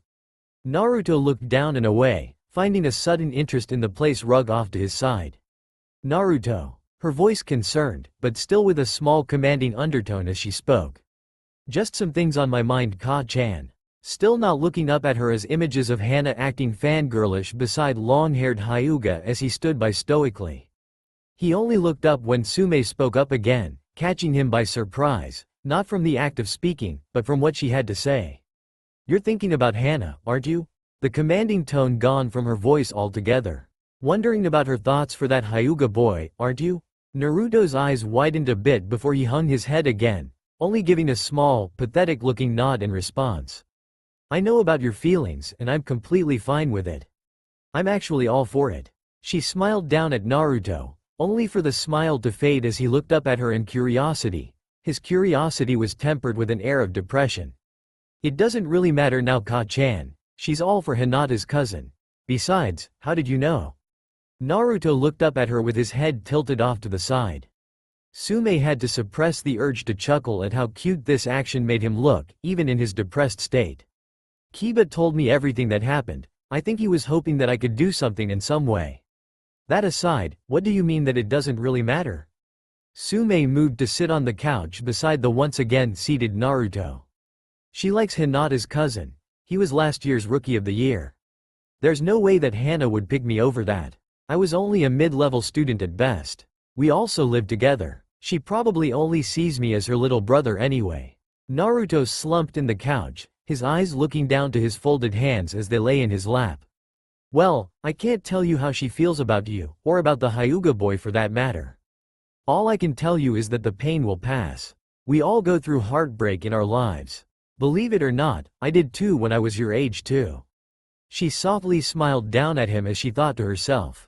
It's too bad that I can't tell you that I had a crush on your father, and that your mother, my best friend, is the one that got him instead of me. It doesn't feel like it will go away. Pausing for a few moments before looking up at her. How did you get over it? Naruto watched as her smile grew a little, but also grew a bit sadder. I met Hana and Kiba's father. He wasn't a member of the clan, but he loved me, and I eventually loved him. I know you may not like to hear this, but if Hana doesn't come around, you may find someone that really likes you that you would have never even thought would.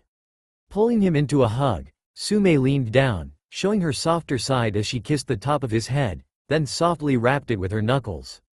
Now, don't be so down, and don't tell anyone that I did that. People may think I'm going soft. She smiled brighter as Naruto softly laughed and smiled as well at her antics. End flashback. Current time, Hokage Tower, Mission Hall. Team 7 made their way through the halls of the lower floors of the Hokage Tower after their daily practice and training. Their destination being the mission hall to be issued what they had come to dread, things that someone must have thought funny to name missions. Man, if we get stuck chasing down that evil thing that poses as a cat again. I might just make it a new chew toy for Kuromaru. The soft sound of a hand slapping the back of a head sounded down the hall and some soft giggles following after. Why'd you do that, Sakura-chan? Naruto had a small, playful scowl on his face as they walked, Sakura giggling away at his antics. Over the last 2 months, Naruto and Sakura had rebuilt their former friendship back to, if not better than it was when they were younger, and it showed in the way they interacted. Be nice, Tora's not a bad cat, it's just how you and Sasuke-kun go about trying to pick him up. I'm sure then being jumped on would make you claw the giant that jumped on you if you were in his place. Smiling and giggling that much more. Besides, Naruto-kun, I don't think the daimyo's wife would be too happy about Sume-san's ninkin using her cat as a chew toy. Both of them looked over to the ever-brooding Sasuke to receive his usual HN, before they looked back at each other with a small smirk. You're right, Sakura-chan, besides, I'm not sure that Tora would taste that good anyway. Sakura couldn't help but smirk as she shook her head. Okay, you two, calm down. I'm sure that innocent little Tora hasn't managed to get out in less than 12 hours, we did turn him in at the end of the day yesterday after all. Kakashi spoke up from behind them, not entirely certain of his own words this time around. Hiding a small cringe at the thought of going after the little demon in cat's skin again made even his normally laid-back demeanor darken a little. All of their trains of though, even Sasuke's, were interrupted as they reached the opening door of the mission hall. They saw Team 8 stepping out of the doors with a bit of annoyance on their faces. Naruto immediately walked over to Kiba and fist bumped before asking, "What has you so down?" "Get another grocery, mission." Kiba shook his head before looking back at Naruto. "We had to go catch Tora." As Kiba spoke that name, 3 heads snapped around to look at Kakashi, who was now chuckling as he scratched the back of his head with a sweat drop and a nervous smile. Well, good luck, and Ka-chan restocked the first aid kit in the bathroom. Naruto chuckled as Kiba grumbled and left with his team as they all waved to each other. Kakashi guided the three teens into the room before closing the door behind them. They all stepped up to the desk, the genin standing before Kakashi as he took place behind them before the chorus of "Greetings Hokage-sama" and one "Hi old man" filled the room. The last one getting a small glare from one Iruka Amino as he went to scold Naruto, only to be stopped by a grinning Hokage. "Good afternoon Naruto, and the rest of you as well. I assume that you are here for a mission?" Receiving a nod from them all, Hiruzen nodded his head and looked down at his small stack of missions before cocking a brow and looking back up at them. "I'm sorry to say, but we don't have any D-rank missions left today. I'm afraid that you'll have to come back by tomorrow." Naruto was a little happy. That meant that he could try and talk Kakashi into a little more training, that is until an idea popped into his head. "Hey old man, what about a higher ranked mission? I'm sure that we could handle it." To all their surprise, Sasuke spoke up after that. "I agree, these low-level chores are demeaning to an elite like myself. I demand that we be given a mission that is exactly that. A mission, not these menial tasks that we've been stuck with." Hiruzen and Kakashi both eyed the young man, fearing that his arrogance was growing out of control thanks to the ass-kissing that he was receiving from the civilians, the civilian council, and the elders. Looking up at Kakashi from his seat. "Kakashi, do you believe that they are capable of undertaking a higher-ranked mission already?" Kakashi looked down at his students. Naruto was honestly confident, but not about it. He showed that he honestly thought that they all were ready. He then looked to Sakura. She seemed a little unsure until she looked at Naruto standing there smiling. At that point, there was a small nod to her head and she stood a bit taller and became more sure of herself. After the last 2 months, this didn't surprise Kakashi as much as it used to. He knew of their re-solidifying friendship, and approved of it. Now, as Kakashi looked over at Sasuke, he saw nothing but a pride-filled arrogant scowl on his face. That look told Kakashi that unlike Naruto, Sasuke didn't want this as a challenge to improve himself. Sasuke honestly believed that he was just above doing D-ranked missions. Kakashi scowled a little at that before clearing his face of emotions before looking back up to his Hokage and giving a small smile and a nod. "I do. They have shown that they can handle themselves and I think them ready for the challenge of a low C-ranked mission if you have one and see them fit to do so as well Hokage-sama." While Kakashi was looking over his team, Hiruzen had been doing the same and seeing the same. He was not surprised in the least about what he saw from Naruto or Sasuke. He was though, a bit surprised to see Sakura's actions, as he had known from her academy and early reports from Kakashi, that she had a very deep fangirl-level crush on the last Uchiha. Though it made him happy to see her act as such around him. It gave him hope for his surrogate grandson. "I believe that we should see if they actually are, and I do have a mission here that could ease them into higher missions. It is a C-ranked escort and protection mission. Iruka-kun, please let in Tazuna. I won't lie to you all, there may be some combat. Tazuna has informed us that there are some bandits have been antagonizing him and his build crew as they work on a new bridge in Nami no Kuni. You are to protect him and his crew until the bridge is completed." A few moments later, a medium-height man in his late 50s, maybe early 60s stepped in. He was bespectacled with a large gray beard and dark eyes, wearing a sleeveless V-neck shirt and a towel around his neck. The man also carried a gourd that he was often sipping from in one hand. Looking over at the gathered nin, then back over at Hiruzen. "These are the people you are sending to guard me? I see an emo prince, a girl, and a blonde shrimp being led by a one-eyed man." Sasuke bristled at that. Sakura deflated and slumped her shoulders a little until Naruto put his hand on her shoulder before looking over at the old man with his jaw firm, but calm. "We may not look like much, but we are ninja, we are trained, and if nothing else, our sensei is a trained, talented, and accomplished Junin of great renown, and if none of that helps, we would all die before any harm came to you." Naruto stood as tall and proud as he could as he said all of that. Behind him, both Kakashi and Hiruzen were proud of the young man that Naruto had become. Tazuna took a moment after hearing that before looking back over at Hiruzen and saying, "I guess that is good enough." Then almost stumbled as he turned to head out the room. "I want to be out of here tomorrow morning at the latest."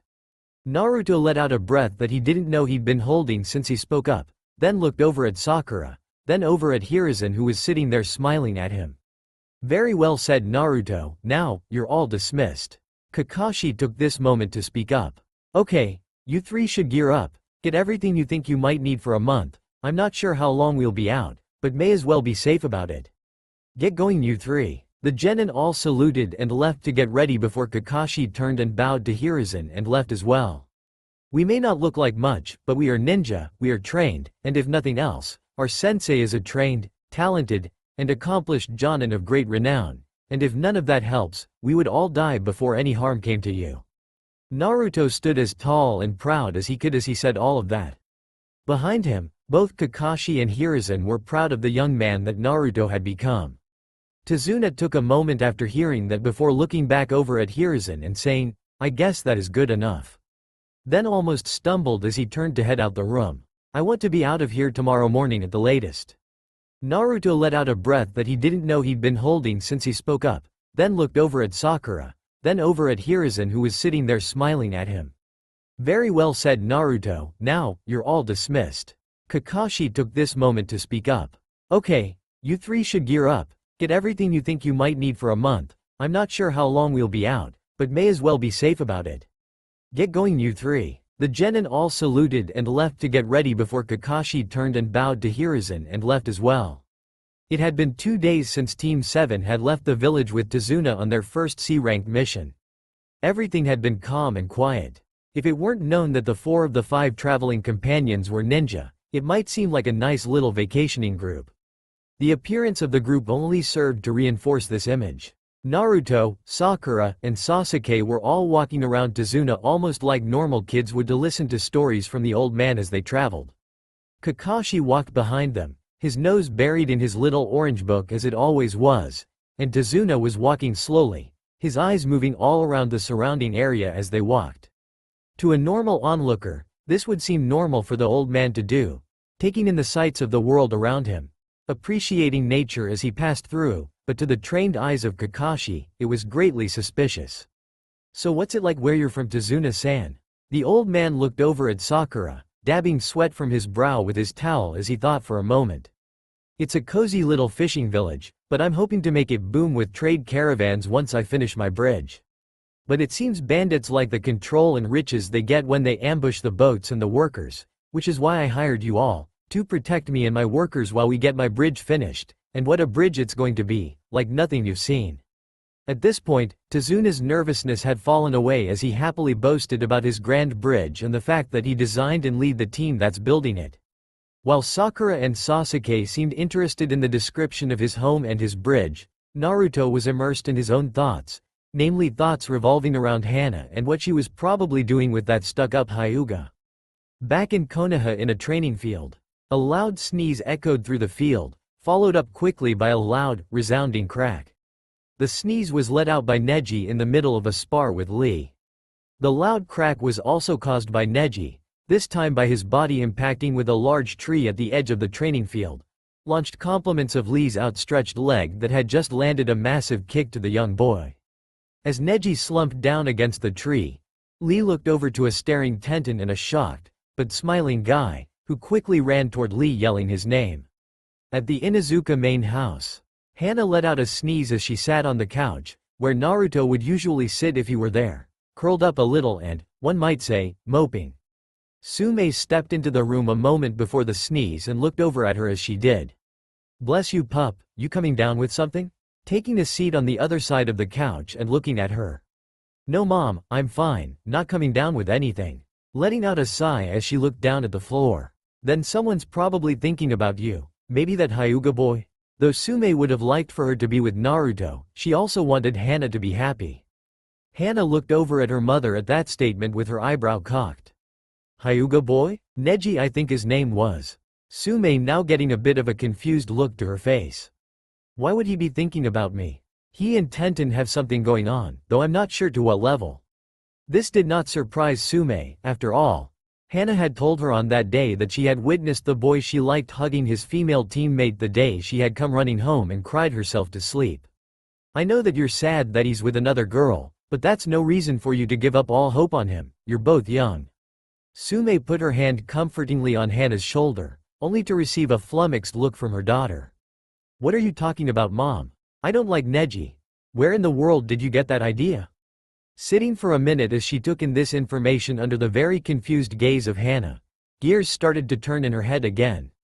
From your brothers, they were told by someone that you had been having a conversation about that Neji boy as if you and your friend were interested in him. But that's not important. Who is it that you do like? Who's the boy that has you all mixed up and tossing and turning all night every night? It was Hana's turn to sit there stunned and silent for a few moments before looking up at her mother. I don't really want to say, I don't think you'd like who I say it is. Hana's head dipped and looked down at her lap, sure that if she told her mother who it really was, she'd be mad, disgusted, disappointed, or any combination of the three. Pup, tell me, I can't help if you don't. It's Naruto. Hana screwed her eyes shut, waiting for the harsh words that she was sure would flood her ears. After a few seconds of silence, all she heard instead was small chuckles coming from her mother. What's funny about that? Asking in a huff, Hana sat up straight and looked at her now laughing mother, the intensity of her anger growing with the intensity of Sume's laughing. After a good 2 minutes of laughter, Sume calmed herself down and looked at her fuming daughter. I'm laughing because you and he are both such children still. Such a stupid little mistake, and you both have been moping about for the last 2-some-odd months. As Sume got her breathing under control again, Hana narrowed her eyes at her mother before voicing the question on her mind. What are you talking about? First you think that I like Neji, then when I tell you that it's Naruto that I like, you start laughing and call both of us stupid. Taking another moment to bring her breathing under control, Sume looked Hana in the eyes and delivered the news. Hana, what's so funny, and why you're both stupid is Naruto loves you too, and you both have the exact same misconception. Naruto was told that you liked and were talking about some boy that was your class's rookie of the year, just like that annoying Uchiha was in Naruto's class. As for what you saw, well, Naruto's teammate Sakura, the hug that you saw. I'm willing to bet that that was her comforting her former, and now once again friend. I would suggest that the moment Naruto comes back, you be waiting at that gate for him and tell him exactly how you feel, because I don't think that little Rosette friend of his will be able to resist him too long herself. Hana sat there with a shocked, slack-jawed look on her face as she listened to all of this, her brain sitting there restarting at least 3 times before she squealed and jumped into a hug with Sume. Naruto loves me. He loves me too. But, what if I'm too late, Mom? What do I do? Pushing Hana back to arm's reach and looking her in the eyes. We just have to hope that his love for you is still just as strong for you as yours still is for him. Smiling softly at her daughter and pulling her back into a hug while thinking to herself. I just hope that he does. On the trail with Team 7. As the team and Tazuna continued their walk, the team came across a puddle to the side of the path. Normally none of them would have paid much attention to it, and indeed Tazuna, Sakura, and Sasuke paid it little to no mind at all. Naruto on the other hand was a bit confused about it. His confusion stemmed from the fact that though he could see water, he couldn't smell any, which struck him as a bit strange. Kakashi also noticed it for other reasons though. After a few steps, Naruto turned to Kakashi to ask about the strange situation just in time to see a spiked chain wrap around their sensei, tighten, and shred him in half in front of him. Naruto only noticed that the others noticed as well when he heard Sakura scream, which brought him back to reality in time to hear the 2 men that had just killed their sensei speak up. Okay broads, give us the old man, do that, and we promise, we won't hurt you, too badly. One would be able to see their faces if they weren't covered by what looked like some kind of breather mask for gas or diving. One had a single black metal horn attached to the center of his Kirihite 8, the other had 2 attached to his. They both wore a single oversized, clawed, metal gauntlet on opposing arms that was connected to each other by a long shuriken chain. Not even waiting a second after the remark, Naruto quickly launched himself at the men with a shout of, Suga. His attack was blocked by one of the gauntlets, letting off a shower of sparks from his kunai striking the gauntlet before he jumped back and landed beside Sasuke as he had brought out a kunai and shuriken, throwing them both at the men who simply chuckled for a moment as they saw where he had aimed until they felt the chain between them get pinned to a tree by the shuriken, then get staked further into place by the kunai. Shrugging this off, the one with the single horn huffed before giving the chain a yank only to find the chain wouldn't budge, gaining the man a shocked look. The look on his face only grew more as he heard Naruto say in a growl. Kage Bunshin no Jutsu. 3 more clones of the boy appeared. Then with a grin that could be mistaken for almost feral, he spoke out again, this time calling out, Gatenga, before all 4 Narutos flew at the man. This time rotating like a buzzsaw instead of spinning like a drill as he had before. The 4 rotating forms flew at the man before he could even move, 3 of them impacting with him, one in the chest, another in the arm, and the third hitting his leg, snapping it on impact as the rotating masses tore through the fabric and armor under it, leaving deep gashes in his flesh before he fell back, his chest and leg exposed and bloody. His gauntlet landed broken and still attached to the chain as the real Naruto landed, his clones leaving in puffs of smoke, their jobs done. Naruto looked over to see Sasuke's opponent running towards Sakura and Tazuna. Naruto grit his teeth. Simultaneously, while Naruto was taking care of his target, Sasuke landed beside his, grabbed his free arm and leveled a kick at the man's chest right as he released the chain from his gauntlet and flew back, seemingly as if from the kick, until he landed on his feet with a derisive chuckle and dashed forward. Sasuke assumed it was at him until he veered to the side, aiming for Sakura and Tazuna. Sasuke turned to see a slightly trembling Sakura standing in front of Tazuna with a kunai held out defensively in front of her as the man rushed at them. Clawed gauntlet drawn back as he approached, Sasuke crouched. After screaming at the sight of Kakashi getting shredded by these 2 assailants, Sakura stood stunned for a moment as she watched her 2 teammates jump right into action to take out their attackers. She wasn't going to lie to herself. She was absolutely terrified at the moment and could only stand there as Naruto and Sasuke held their own, that is until she saw the second man running at her and Tazuna and shakily drew out a kunai and held it before her in a basic defensive stance and thought to herself, if I'm going to go out, I'll at least go out trying to do my job and make Sasuke-kun and Naruto-kun proud of me. And couldn't help but widen her eyes as Naruto and Sasuke flashed into place before her. Sasuke with a kunai in hand, Naruto with a pair, both crouched in a defensive stance until.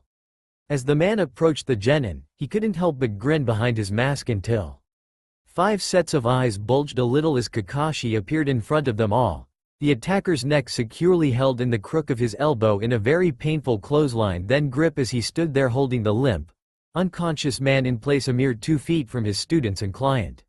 Very good, all 3 of you, sorry I didn't jump in sooner, but it looks like you would have had things handled even if I hadn't. I'm proud of you. Naruto, Sasuke, go grab the other one and drag him over to this tree, would you?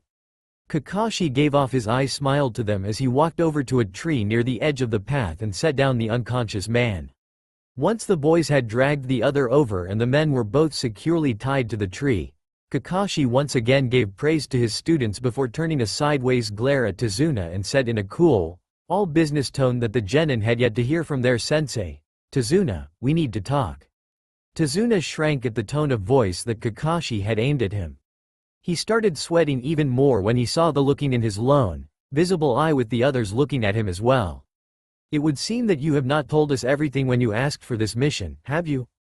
These 2 are Chunin-level missing nin known as the Demon Brothers, and their target was clearly you. The next statement was frighteningly kind, but they all could feel the cold, commanding undertone to it. Care to tell us everything? Especially what you left out in your request.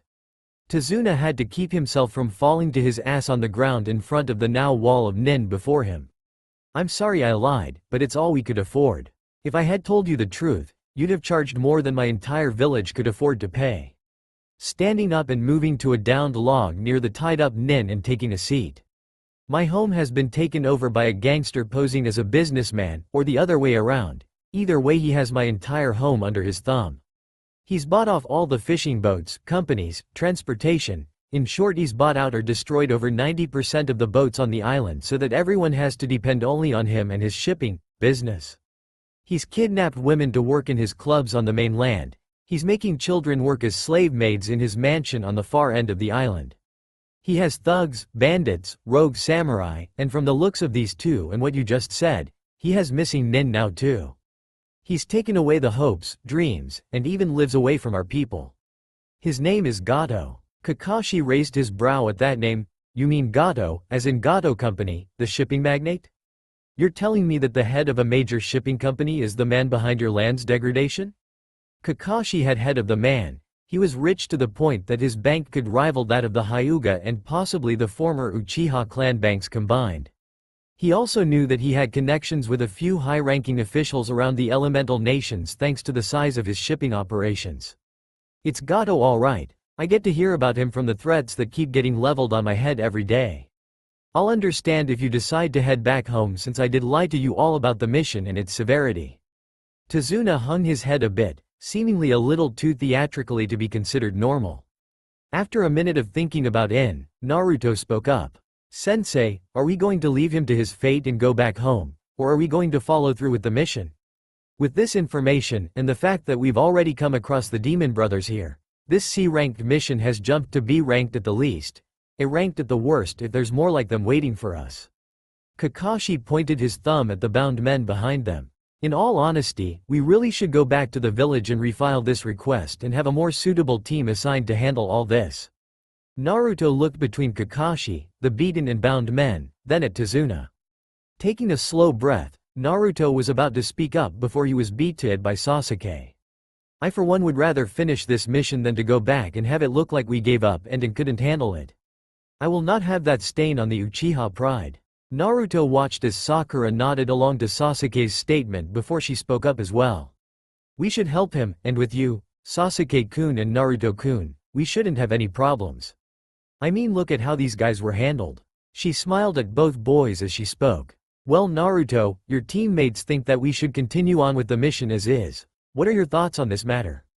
Naruto was quiet for a minute as he thought about it before looking up at Kakashi with a calm, collected set to his jaw.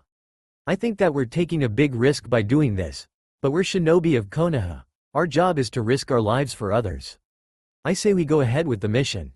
Kakashi fought to hide the smile of pride at that statement before he schooled himself again and looked down at Tazuna, then back to his students. We will send a message back to the village about these two, but we will go ahead with the mission as soon as I'm done doing that. Everyone get what rest you can while you have this chance. Kakashi pulled out a scroll and a brush and ink kit and knelt down to write out his message before summoning one of his summoned dogs and having it take the scroll back to the village. Okay everyone, let's get going. The genin all stood, ready to go ahead, Naruto stepping up and taking the lead while speaking. Okay Gato, we're coming to free Tazuna's home from you with this bridge, and we won't let you stop us. Behind him, Sakura smiled warmly at him as she felt herself getting warm on the insides. Her eyes widened for a moment when she suddenly realized something. I think I'm falling for Naruto. Naruto was quiet for a minute as he thought about it before looking up at Kakashi with a calm, collected set to his jaw. I think that we're taking a big risk by doing this, but we're shinobi of Konoha. Our job is to risk our lives for others. I say we go ahead with the mission. Kakashi fought to hide the smile of pride at that statement before he schooled himself again and looked down at Tazuna, then back to his students. We will send a message back to the village about these two, but we will go ahead with the mission as soon as I'm done doing that. Everyone get what rest you can while you have this chance. Kakashi pulled out a scroll and a brush and ink kit and knelt down to write out his message before summoning one of his summoned dogs and having it take the scroll back to the village. Okay everyone, let's get going. The genin all stood, ready to go ahead, Naruto stepping up and taking the lead while speaking. Okay Gato, we're coming to free Tazuna's home from you with this bridge, and we won't let you stop us. Behind him, Sakura smiled warmly at him as she felt herself getting warm on the insides. Her eyes widened for a moment when she suddenly realized something. I think I'm falling for Naruto. It had been another day of travel at a brisk pace, for a civilian, before the quintet arrived at a dock enshrouded in fog and spotted a middle-aged man that cautiously waved to the group, Tazuna in particular. After very little pleasantries, everyone boarded the small boat. They spent the first half of the trip with the engine on and making a quick pace of their trip until, to the surprise of the genin, the motor was cut off. They looked back to see the boatman taking the long ferryman's oar that had been hanging beside the motor and starts to paddle them along in near silence. Sasuke was the one to speak up first. Why did you turn off the motor? Tazuna quickly shushed the boy before speaking up in a hushed voice. We have to be as quiet as we can be because of Gato. Remember him? The man that hired missing Nin to kill me? Tazuna's right Sasuke, if they hear us getting close, they may ambush us, and with this heavy fog, we'd never know they were coming. Kakashi spoke to his students while looking out over the fog, thinking to himself. This fog doesn't comfort me in the least. Sakura looked over at Tazuna. That reminds me, what's with this fog? Is it always like this? Not all the time, but a great deal of it, yes, especially in the mornings. Tazuna looked a little nervous as he answered. Sakura wrote it off as him being worried about the situation he was in, and nothing more as she looked around a little until a massive, imposing shadow started to form in the fog. Eyes growing wide at the sight, Sakura spoke up in awe, drawing everyone's attention. Is that? Yep, that's my masterpiece, that's the bridge that I've been building for so long now. Amazing, isn't it? Tazuna spoke with the utmost pride in his work, his nervousness completely gone as he spoke of it. It's massive. Naruto looked over the bridge in slight awe, taking in the immense scale of the project, figuring that it had to be that big just to accommodate all the merchants that they were hoping to attract once it was finished. How long do you think it will take for you to get it finished, Tazuna-san? Naruto looked over at the old man that was now admiring his work.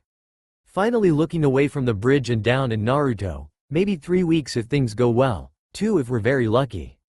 After another half-hour or so riding in the fog and taking in the bridge, the boat came to a series of tunnels in a large breakwater-type wall. As they exited the tunnel, the genin's eyes widened as they took in the scenery unveiling itself before them. Tazuna simply smiled. The boatman pulled up next to the closest dock to let them all off before letting them know that this was as far as he went before starting up the engine and speeding away back the way he had come. Well, let's get going. We still have a ways to go before we get to my home. Tazuna started walking along the dock, Team 7 right on his heels. Another half-hour passed with the team walking on all 4 sides of Tazuna on an empty dirt road. Sakura was alternating looks between Sasuke, who was busy brooding, and Naruto in the front of the group, who looked to be rather attentive of their surroundings as he would occasionally sniff at the air as he turned his head from time to time. As she walked, trying to concentrate on her surroundings, Sakura found herself in a debate with her inner persona. Sasuke-kun has the whole, dark, handsome loner with a hurt heart and a tragic story. Inner Sakura stated, standing in a pose with her hands held together over her heart as if she were admiring a celebrity. But he doesn't show us any kind of emotion other than anger and apathy, whereas Naruto-kun does. He's happy, friendly, kind. He's like the sun, even his hair adds to that. Inner moved so that she was tapping her finger against the side of her chin as she thought about it. Yeah, but Sasuke-kun also has style, his clothes, his hair, the way he walks and talks. I guess, but, looking over at Sasuke again. Naruto is right though, his hair does kinda look like a duck's ass in the back. Smirking as she held back a laugh while Inner went into a full-blown fit of laughter when the image of a duck replaced his hair, then turned to look at her and quacked. Inner calmed down and stood back up. Okay. Yes, Naruto-kun was right about Sasuke-kun's hair looks like a duck's ass, but what about his eyes? They're so strong and determined. Making a fist and holding it up to make her point. That may be true, but they're also cold and hold no love. Naruto-kun's eyes though, they're strong and determined too, and are like the deepest ocean, you could just get lost staring into them. Inner stopped for a moment and created 2 mental images there to stand before her, one of Sasuke and one of Naruto. Once that was done, she moved over to Sasuke, and looked into his eyes and a moment later couldn't help but give off a small shiver at what she saw. She then moved over to Naruto, and looked into his. When she did, like Sakura had said, she found herself drawn to stare deeper into his eyes, feeling almost pulled into them. A warm, comfortable feeling overtook her as she moved closer to the replica Naruto. She was only an inch away before she was snapped out of her own little world with Naruto when Sakura called out with indignation. Hey, if anyone's going to get to kiss Naruto-kun first, it's gonna be me, and it's gonna be real. Not in my head by you. Inner actually blushed at the thought that she had almost kissed the smirking blonde young man before her before shaking her head and getting rid of the mental images and speaking up. I have to say, you're right, Naruto-kun's eyes are absolutely captivating. Yeah, letting out a little sigh that only Kakashi noticed, but he's in love with another girl, not me. He's a great friend, and I'm glad that I decided to rebuild our friendship, but... Inner crossed her arms and let out a long sigh. You want to be more with him now that you're starting to see what kind of guy he really is. It was more a statement than a question since Inner was feeling the same way. The question is, would you be able to take her place in his eyes now that she's with someone else? Or does he hold on to the hope that he has a chance with her? Sakura was silent after that, running those questions through her head over and over until in a burst of motion, Naruto drew a senbon and sent it flying into a bush to the side of the path, eliciting a squeak from Sakura and a growl from Sasuke. Kakashi on the other hand held out a wait-and-see stance to see what caused Naruto to do such a thing as Naruto drew a kunai and moved cautiously into the bush, then appearing again holding a white rabbit. Sakura was a bit sad that Naruto had killed a rabbit, not even noticing that the color of its coat was very out of place like Kakashi and Naruto did, though both kept their mouths shut about it. "Looks like we have the meat for dinner tonight, Tazuna. Does your daughter know how to cook rabbit?" Naruto gave a small smile as Tazuna mentioned that he thought she could. Kakashi knew that something was wrong, for that rabbit to have a white coat meant that it was raised somewhere that seasons didn't matter. It dawned on him that that rabbit wasn't an escaped pet, it was meant to be used for a kawarimi jutsu. A second after Kakashi realized this, he and Naruto both heard the sound of flying, spinning metal coming at them and in unison shouted for everyone to get down. A split second after everyone had hit the dirt, a massive blade flew overhead before lodging in a tree behind them. Everyone looked up at it before a tall, muscular, shirtless man landed on the handle of what was now known to be a massive sword. Getting up and walking forward a little to look up at the man standing on the handle. My, you're Zabuza Momochi, exiled ninja of Kirigakure." The man looked down at him as Naruto tensed, ready to spring into action if needed, and Kakashi moved his hand to his Hite-8, ready to lift it and reveal his left eye. "And you must be Sharingan Kakashi." This statement got Sasuke's attention, stiffening as he looked over at Kakashi. "I'm afraid that you're going to need to hand over the old man to me now." As Kakashi held the band of his Hite-8, he spoke to his team, "Take up swastika formation, guard Tazuna, do not engage in this fight. Your first and only priority is to protect Tazuna. Is that understood?" Sakura went to protest but Kakashi cut her off with a firm tone.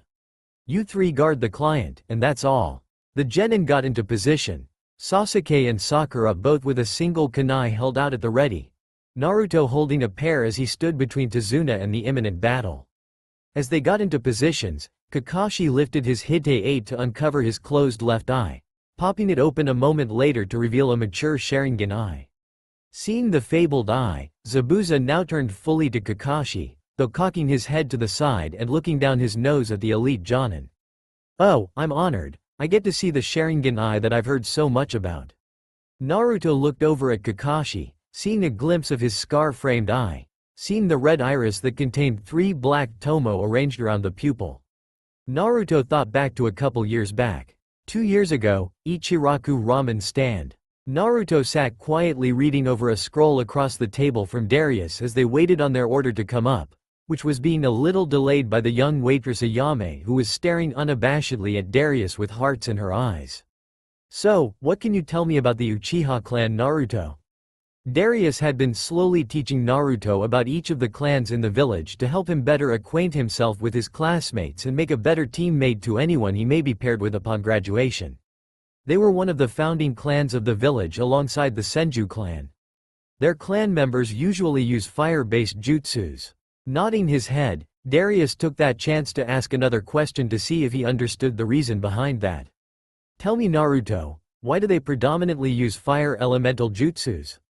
Because their clan pretty much all have fire nature as their main elemental affinity?" Naruto tried to seem sure about his answer even though his answer came across as a question. "Exactly, continue." Nodding his head as a bowl was set before him by Ayame, then pulled away by Darius before he had a chance to dig in. "Answer first, guilty pleasures after." Smirking at the sour look on Naruto's face as he almost growled at his brother figure.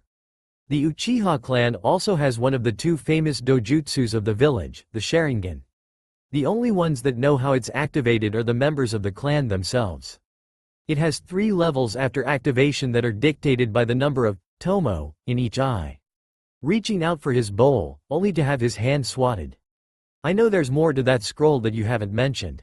Damn it, darn. Letting out a sigh. Their eyes give them the ability to read and overcome genjutsus, taijutsu, and ninjutsu, also allowing them to copy jutsu and easily cast genjutsus. Can I have my ramen now?" Reaching for the bowl again as Ayame giggled at the antics from behind the counter. Sliding the bowl toward Naruto before pulling it away again with a small chuckle. "After you answer me this last question." Getting an actual growl from Naruto this time before he nodded. "What do you do if you get an Uchiha on your team?" Naruto thought back to what Tsume and Darius had both told him about that clan and its members before looking Darius in the eyes and answering, "Don't let them watch me training when their dojutsu is active because I put in too much hard work learning my skills for them to steal them and pass them off as their own." Darius nodded before sliding the bowl back to Naruto, who happily gave thanks before scarfing down his guilty little pleasure that he always made Darius buy him when he was in town. Present time. So that's why he's called the copy ninja. Naruto spoke up from his position in the defensive position as Kakashi got ready to fight. Zabuza spoke from his perch once again. "Yes, Kakashi Hitaki, listed in the bingo book I used to carry with me when I was first in the Kiri Anbu squad, as the man who copied 1000 jutsu. Konoha's copy nin Kakashi. Capture if possible." Sasuke thought to himself, while staring at Kakashi from his position in formation, "I don't understand. Only select few members of the Uchiha clan ever get that special trait, could it be?" Crouching low on the handle as he stared down at the team and his target. "Let's cut this chatter, I've got an old fart to kill. As much of a pain in the ass as it may be, it looks like I'll have to defeat you first, Kakashi." Quickly kicking off of the tree, sliding his blade free in the process, Zabuza vanished from sight before Naruto caught sight of him from the corner of his eye. Over there, Zabuza was now standing on the water a short distance away from them. "And he's standing on the water?" Sakura was completely astounded at the sight of Zabuza standing there on the water, posed with the massive sword strapped to his back, one arm in front of him with a half-ram seal, the other held straight above him in another half-ram seal as the water around him swirled and swayed as he pumped chakra through his coils as he pushed it into the water that started to vaporize and raise around him before softly calling out, "Ninpo! Kirigakure no Jutsu," and vanishing as his body is obscured behind a heavy mist that started filling the air. Kakashi took a few steps closer to the waterline. "He'll try taking me out first." Sakura's guard dropping a little as she asked with a little fear in her voice, "What is he?" Keeping his eyes on the water and listening as he spoke up. "Zabuza Momochi, former member of Kiri's Anbu, well known for his silent killing techniques." Exactly as it sounds, he could kill in an instant in absolute silence, often killing his targets before they ever knew what happened to them. It is possibly that you will end up like said targets and be dead before you ever notice. "I won't be able to utilize my Sharingan fully now. Keep your guards up. If you fail, you'll pretty much die." Naruto narrowed his eyes and deadpanned, "Gee, thanks Kakashi-sensei. Way to instill hope and confidence in us. And this mist is just getting thicker." Not familiar with jutsus, Tazuna spoke up at Naruto's comment. "Well, we are surrounded by the sea, so it often gets misty around here, even in short notices." Naruto nearly face-faulted at Tazuna's obliviousness to the gravity of the situation. The mist continued to get denser with each passing second until the genin noticed Kakashi disappear from sight.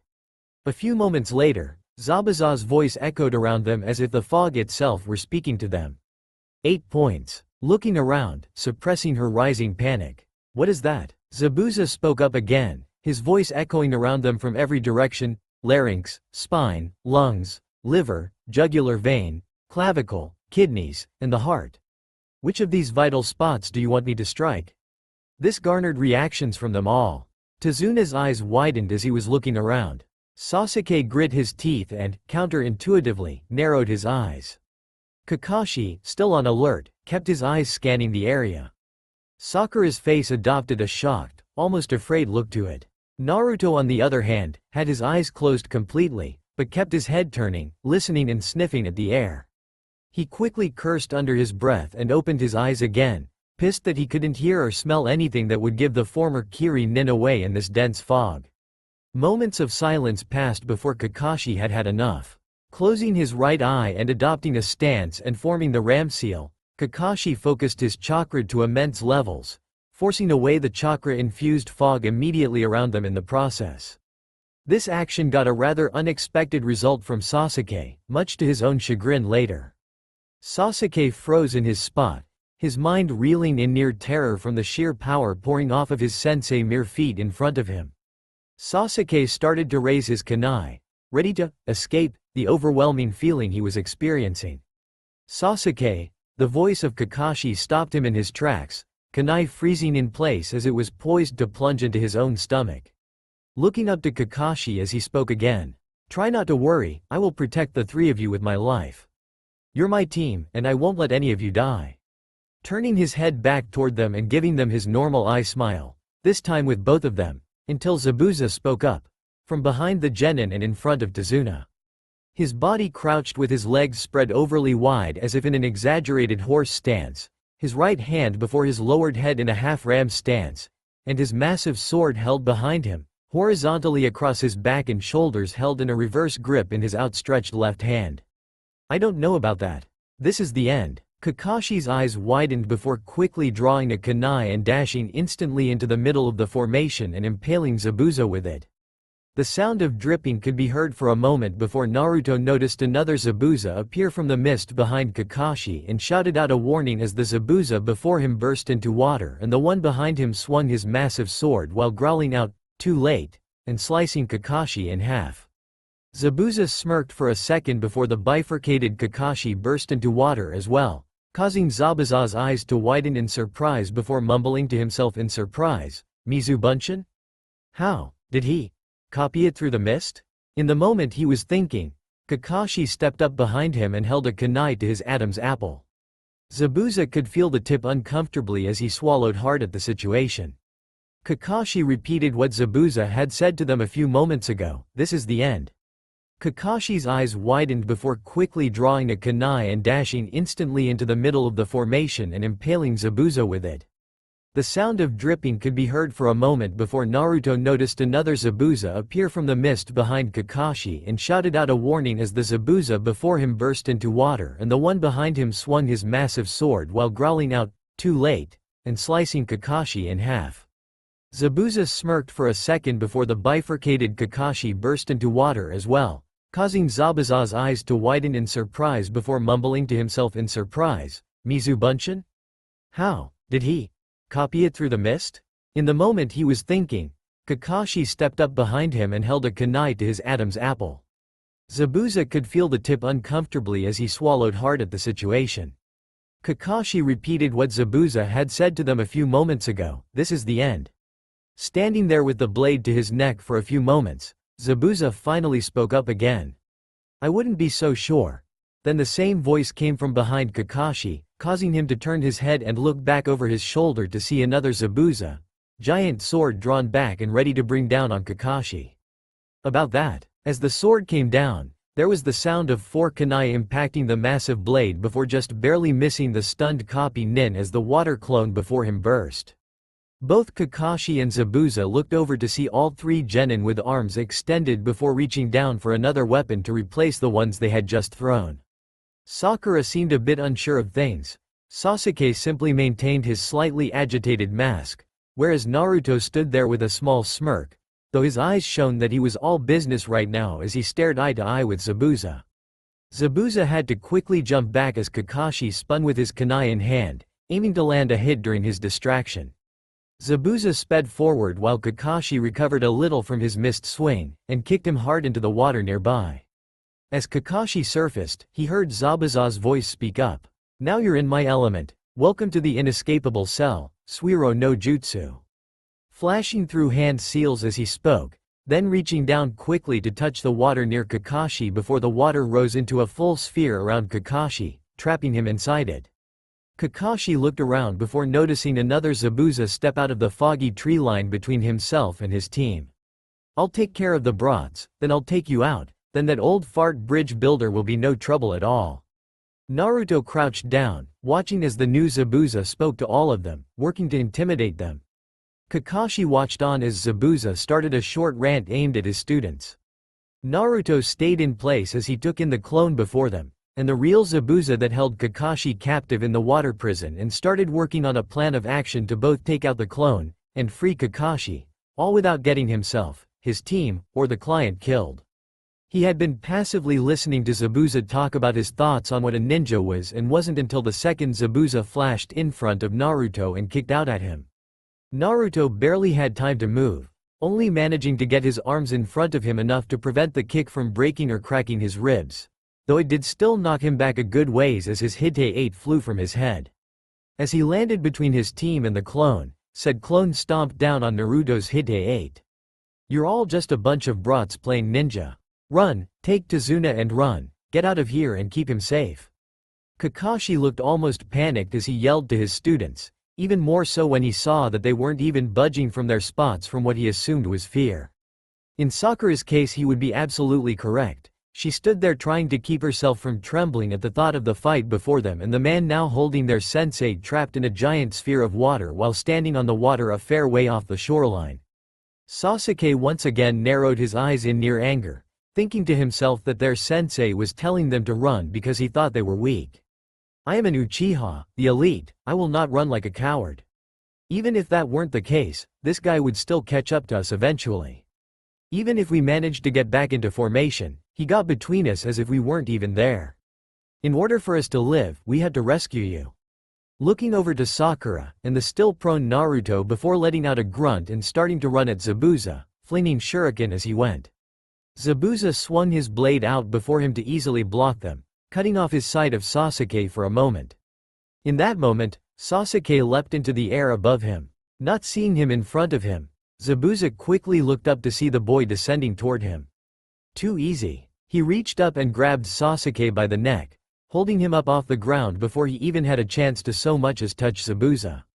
Sasuke was easily thrown off to the side to land unceremoniously in a heap. Naruto, though he had been in many fights with Darious, Sume, and even with Iruka a couple times, found himself becoming afraid.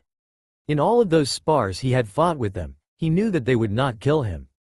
Zabuza, however, he was certain would kill him given the spare second it would take to look at him if he didn't act. His eyes then zeroed in on his Hite 8 that lay underfoot of the mist nin and thought back to the day he had gotten it. Flashback. Naruto showed up at Ichiraku's after completing Kakashi's belt test to celebrate. As he stepped in, he noticed Darius sitting at a table, looking directly at him. Darn me, I passed, I'm an actual genin now. Darius simply smiled from his seat and motioned for him to have a seat with him. I heard, which is why I'm here to congratulate you and pay for 3 of your celebration bowls, and no more. I know how much you would sucker Iruka into when he brought you here. Darius smirked as Naruto pouted a little before sitting down and ordering. Naruto, take off your Hite 8 for me. Naruto froze and stared at Darius for a moment before he was asked again and finally moved and removed it. Darius reached over and took it from him and laid it on the table. Naruto, naturally at this point started to get a little agitated and asked why he did that. Naruto, calm down, I have a gift for you is why. Reaching into his jacket, Darius pulled out a slightly worn-looking Hite 8, looking at it for a few moments before holding it out to Naruto. Taking it in his hands, Naruto looked over it. The plate was scratched with a few dents, and not as shiny as his new one was. The cloth had obviously been replaced, though it showed signs of wear as well. No offense Darnie, but this looks a bit old and beat up. He looked up to see Darius smiling with a bit of a far-off look before he spoke up. I acted the same way when it was given to me. This got Naruto's attention. He looked wide-eyed at Darius before looking back down at the Hite 8 in his hands. This was yours? Now holding it with a little more care and pride. Yup, that was mine until I got this one. Tapping the horned plate on his forehead. Wait, looking up at Darius, you said when it was given to you. You mean it was this beat up when you got it? Didn't you pick a new one like I did? Chuckling a little before he answered, yes and no, I did pick a new one once I graduated, but like you, when I became a real shinobi, I was given that one as my reward. Who gave it to you though? My master, Jiraiya of the Sannin. That was his Hite 8 from when he was a genin all the way through the war until he got his current one from the toads of Mount Myoboku. It's very special to me. The day I was given that is the day that Master Jiraiya accepted me as his apprentice. You see, I didn't have a team like you do. I was taken under his wing as soon as I graduated and passed his test. Darius watched as Naruto looked down at the Hite 8 with awe and a new respect for it. Naruto looked up at him. You're really giving it to me? But, this is precious to you. Darius smiled again at his surrogate little brother. It is indeed, which is why I expect you to take good care of it and trust in it to protect you like it did myself and Master Jiraiya. Naruto slowly brought it up and tied it to his forehead before looking up at Darius with a smile and a tear streaking down each cheek. Flashback end. Naruto's eyes narrowed as he looked at the man standing on one of his treasures from one of his most precious people. Standing to his feet, Naruto took off at a full run toward the water clone, shocking his team in doing so. Just as quickly as he got to the clone, he was kicked back away, landing in a heap in front of Sakura and Sasuke. Naruto-kun, I know you're strong, but if he handled Sasuke-kun as easily as he just did, why did you run in and do almost the exact same? Sakura's words froze in her thought as she saw Naruto standing back up as he clutched his Hite-8 in one hand. For a moment she wondered why he went through so much just to retrieve it until she remembered something that Naruto had told her a month ago. Flashback. Naruto laid back under one of the many trees surrounding Team 7's training field with his Hite-8 on his chest and his arm over his eyes. Sakura was sitting near him watching Sasuke and Kakashi work a little more out in the field. Looking down, she finally took note of how beat up and worn in the plate on his Hite-8 was. Naruto, how did you get your plate so beat up and tattered? We only got them a month and a few days ago, and I know that we haven't done anything near rough enough to cause that. Naruto uncovered his eyes to look up at her for a moment, then sat up and moved his back against the tree beside her. Because this isn't the Hite-8 I picked out when we graduated. Sakura looked over at him with a half-annoyed look before she replied in a semi-sarcastic way. That much is clear already. I mean, why do you have one that is so worn and beaten?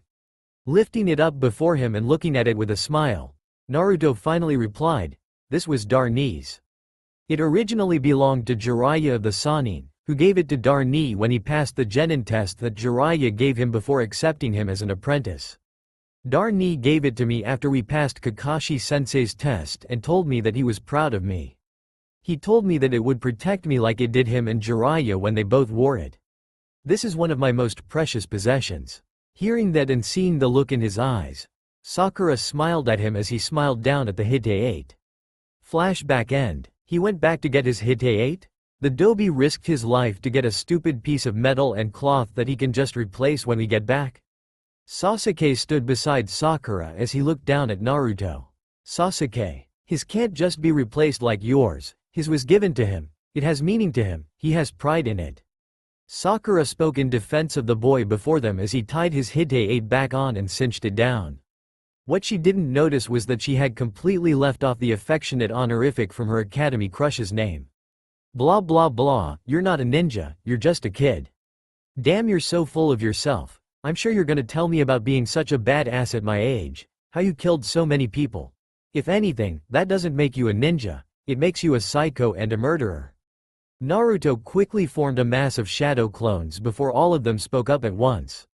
A ninja protects their village and their precious people.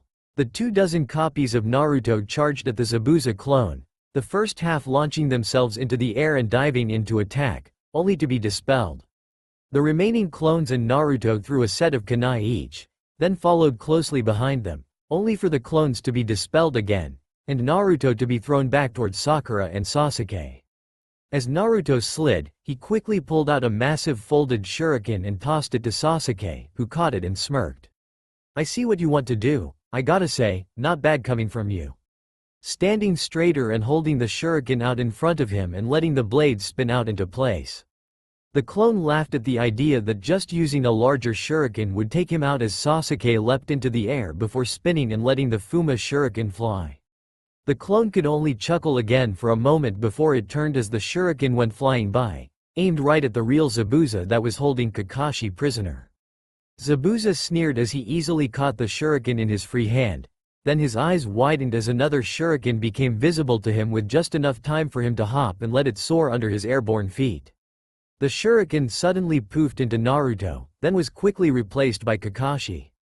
This wasn't the only thing that caught Zabuza by surprise. The same moment that Kakashi was freed, his clone was dispelled by a spinning drill-like attack that stopped to reveal another Naruto. That Naruto was then revealed to be the real one when the one that had taken Kakashi's place simply smirked up at the wide-eyed Zabuza, then went up in smoke. Zabuza was now rather thoroughly agitated at the way things had turned around. Kakashi was free. The clone babysitting the ninja wannabe brats was destroyed by one of said brats after being outsmarted by another of them. If both of those hadn't pissed him off enough, now he was staring down Kakashi with his student team on the other side of him, one of which seemed to actually hold a chance of posing a threat. Zabuza, with a growl, reared his arm back and started the Fuma shuriken in his hand spinning, ready to throw it before it too burst into smoke, and another Naruto clone kicked him in the face before poofing away in a cloud of smoke. Zabuza stood with the front of his wraps now stained red from the blood flowing from his nose. Before Zabuza could fully recover, Kakashi rushed him, Sharingan spinning, and started pushing him back toward the shore, where Naruto quickly created more clones. The moment Zabuza's feet touched sand, the clones launched themselves at Zabuza's back, one taking hold of each of his hands, one on each leg with its arms around his knee and legs around his feet. Another two placed one hand against his shoulders and the other pulling back against his elbows to try and unleash his strength. Kakashi took this moment to make sure the real Naruto was not helping hold Zabuza before starting to gather his chakra and start in on a long series of hand seals. While Naruto got Sasuke, Sakura, and Tazuna out of the line of the jutsu before Kakashi finished his signs and called out, "Suiden! Suiryuden no Jutsu!" A massive dragon made of water formed behind him before lunging at Zabuza and the clones restraining him. As much as he wanted to, Zabuza couldn't move out of the way in time to avoid getting hit by the jutsu. As the dragon impacted Zabuza, the clones all dispelled from the force of the attack. Being tossed about violently inside the jutsu, he wasn't able to free himself, or even right himself before being slammed hard, back first into a tree and held there for a moment before the water receded.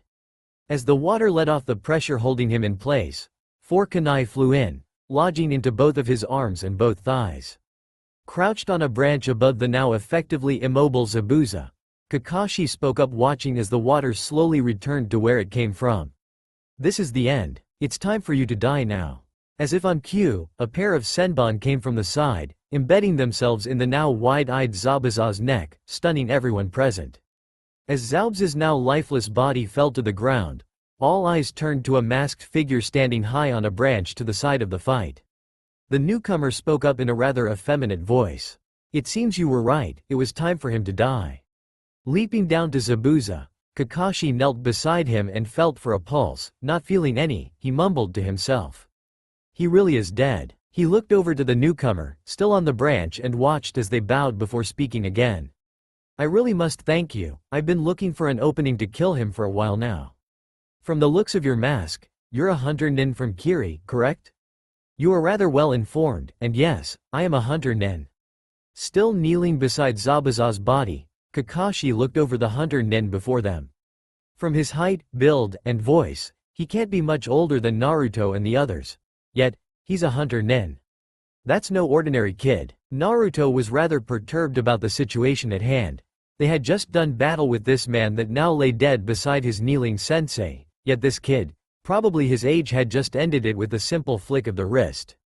Naruto moved to stand between Kakashi and the hunter nin and went to ask for the nin's name before stopping, remembering that the reason nins wear those masks is to hide their identities. The hunter nin shunshined in a swirl of wind and leaves to reappear beside Zabuza, hefting his body onto his shoulders. "This marks the end of your battle here. I need to go and dispose of this body, it is filled with secrets. I'll be on my way now, if you'll excuse me." He quickly disappeared in another shunshin with Zabuza's corpse slung over his shoulder. Kakashi reached up and pulled down his Hite-8 to cover his Sharingan left eye as he watched Naruto stare off in the distance as he asked quietly, "What good were we here? We didn't actually do a damn thing more than slow Zabuza down, and then that hunter nin shows up and takes out the man that gave you a run for your money, and he's my age." Sakura silently worried about Naruto as Kakashi walked up behind him and placed a calming hand on his shoulder. "Sometimes, that's just how things go when you're a ninja. You don't always get the glory, or the one to end the fight. Sometimes, you just help another to do that, or stall long enough to get away. Also, don't let age be your judging point. There are people out there younger than you, that are stronger than me." At this, Sasuke's eyes widened for a moment before narrowing again, as if told that he were still too weak. "If you don't like it, then make it up next time." Turning to the others while Naruto took slow breaths to calm and refocus. "We're still not done here, the fighting may be over, but we still have to get Tazuna to his home." The teen seemed to groan and slump at that comment until Tazuna spoke up in a rather bright and uplifting way. "Sorry about that everyone, rest up all you need at my house." the entire time holding onto his hat and speaking as if it were as simple as he came across some friends in the street and invited them to come to his house. Kakashi turned and started to head past Naruto.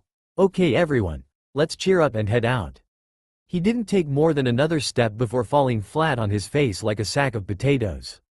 Everyone ran up to his side calling his name, checking if he was okay. That's all for now. If you enjoy this video, then please like, share and do comments.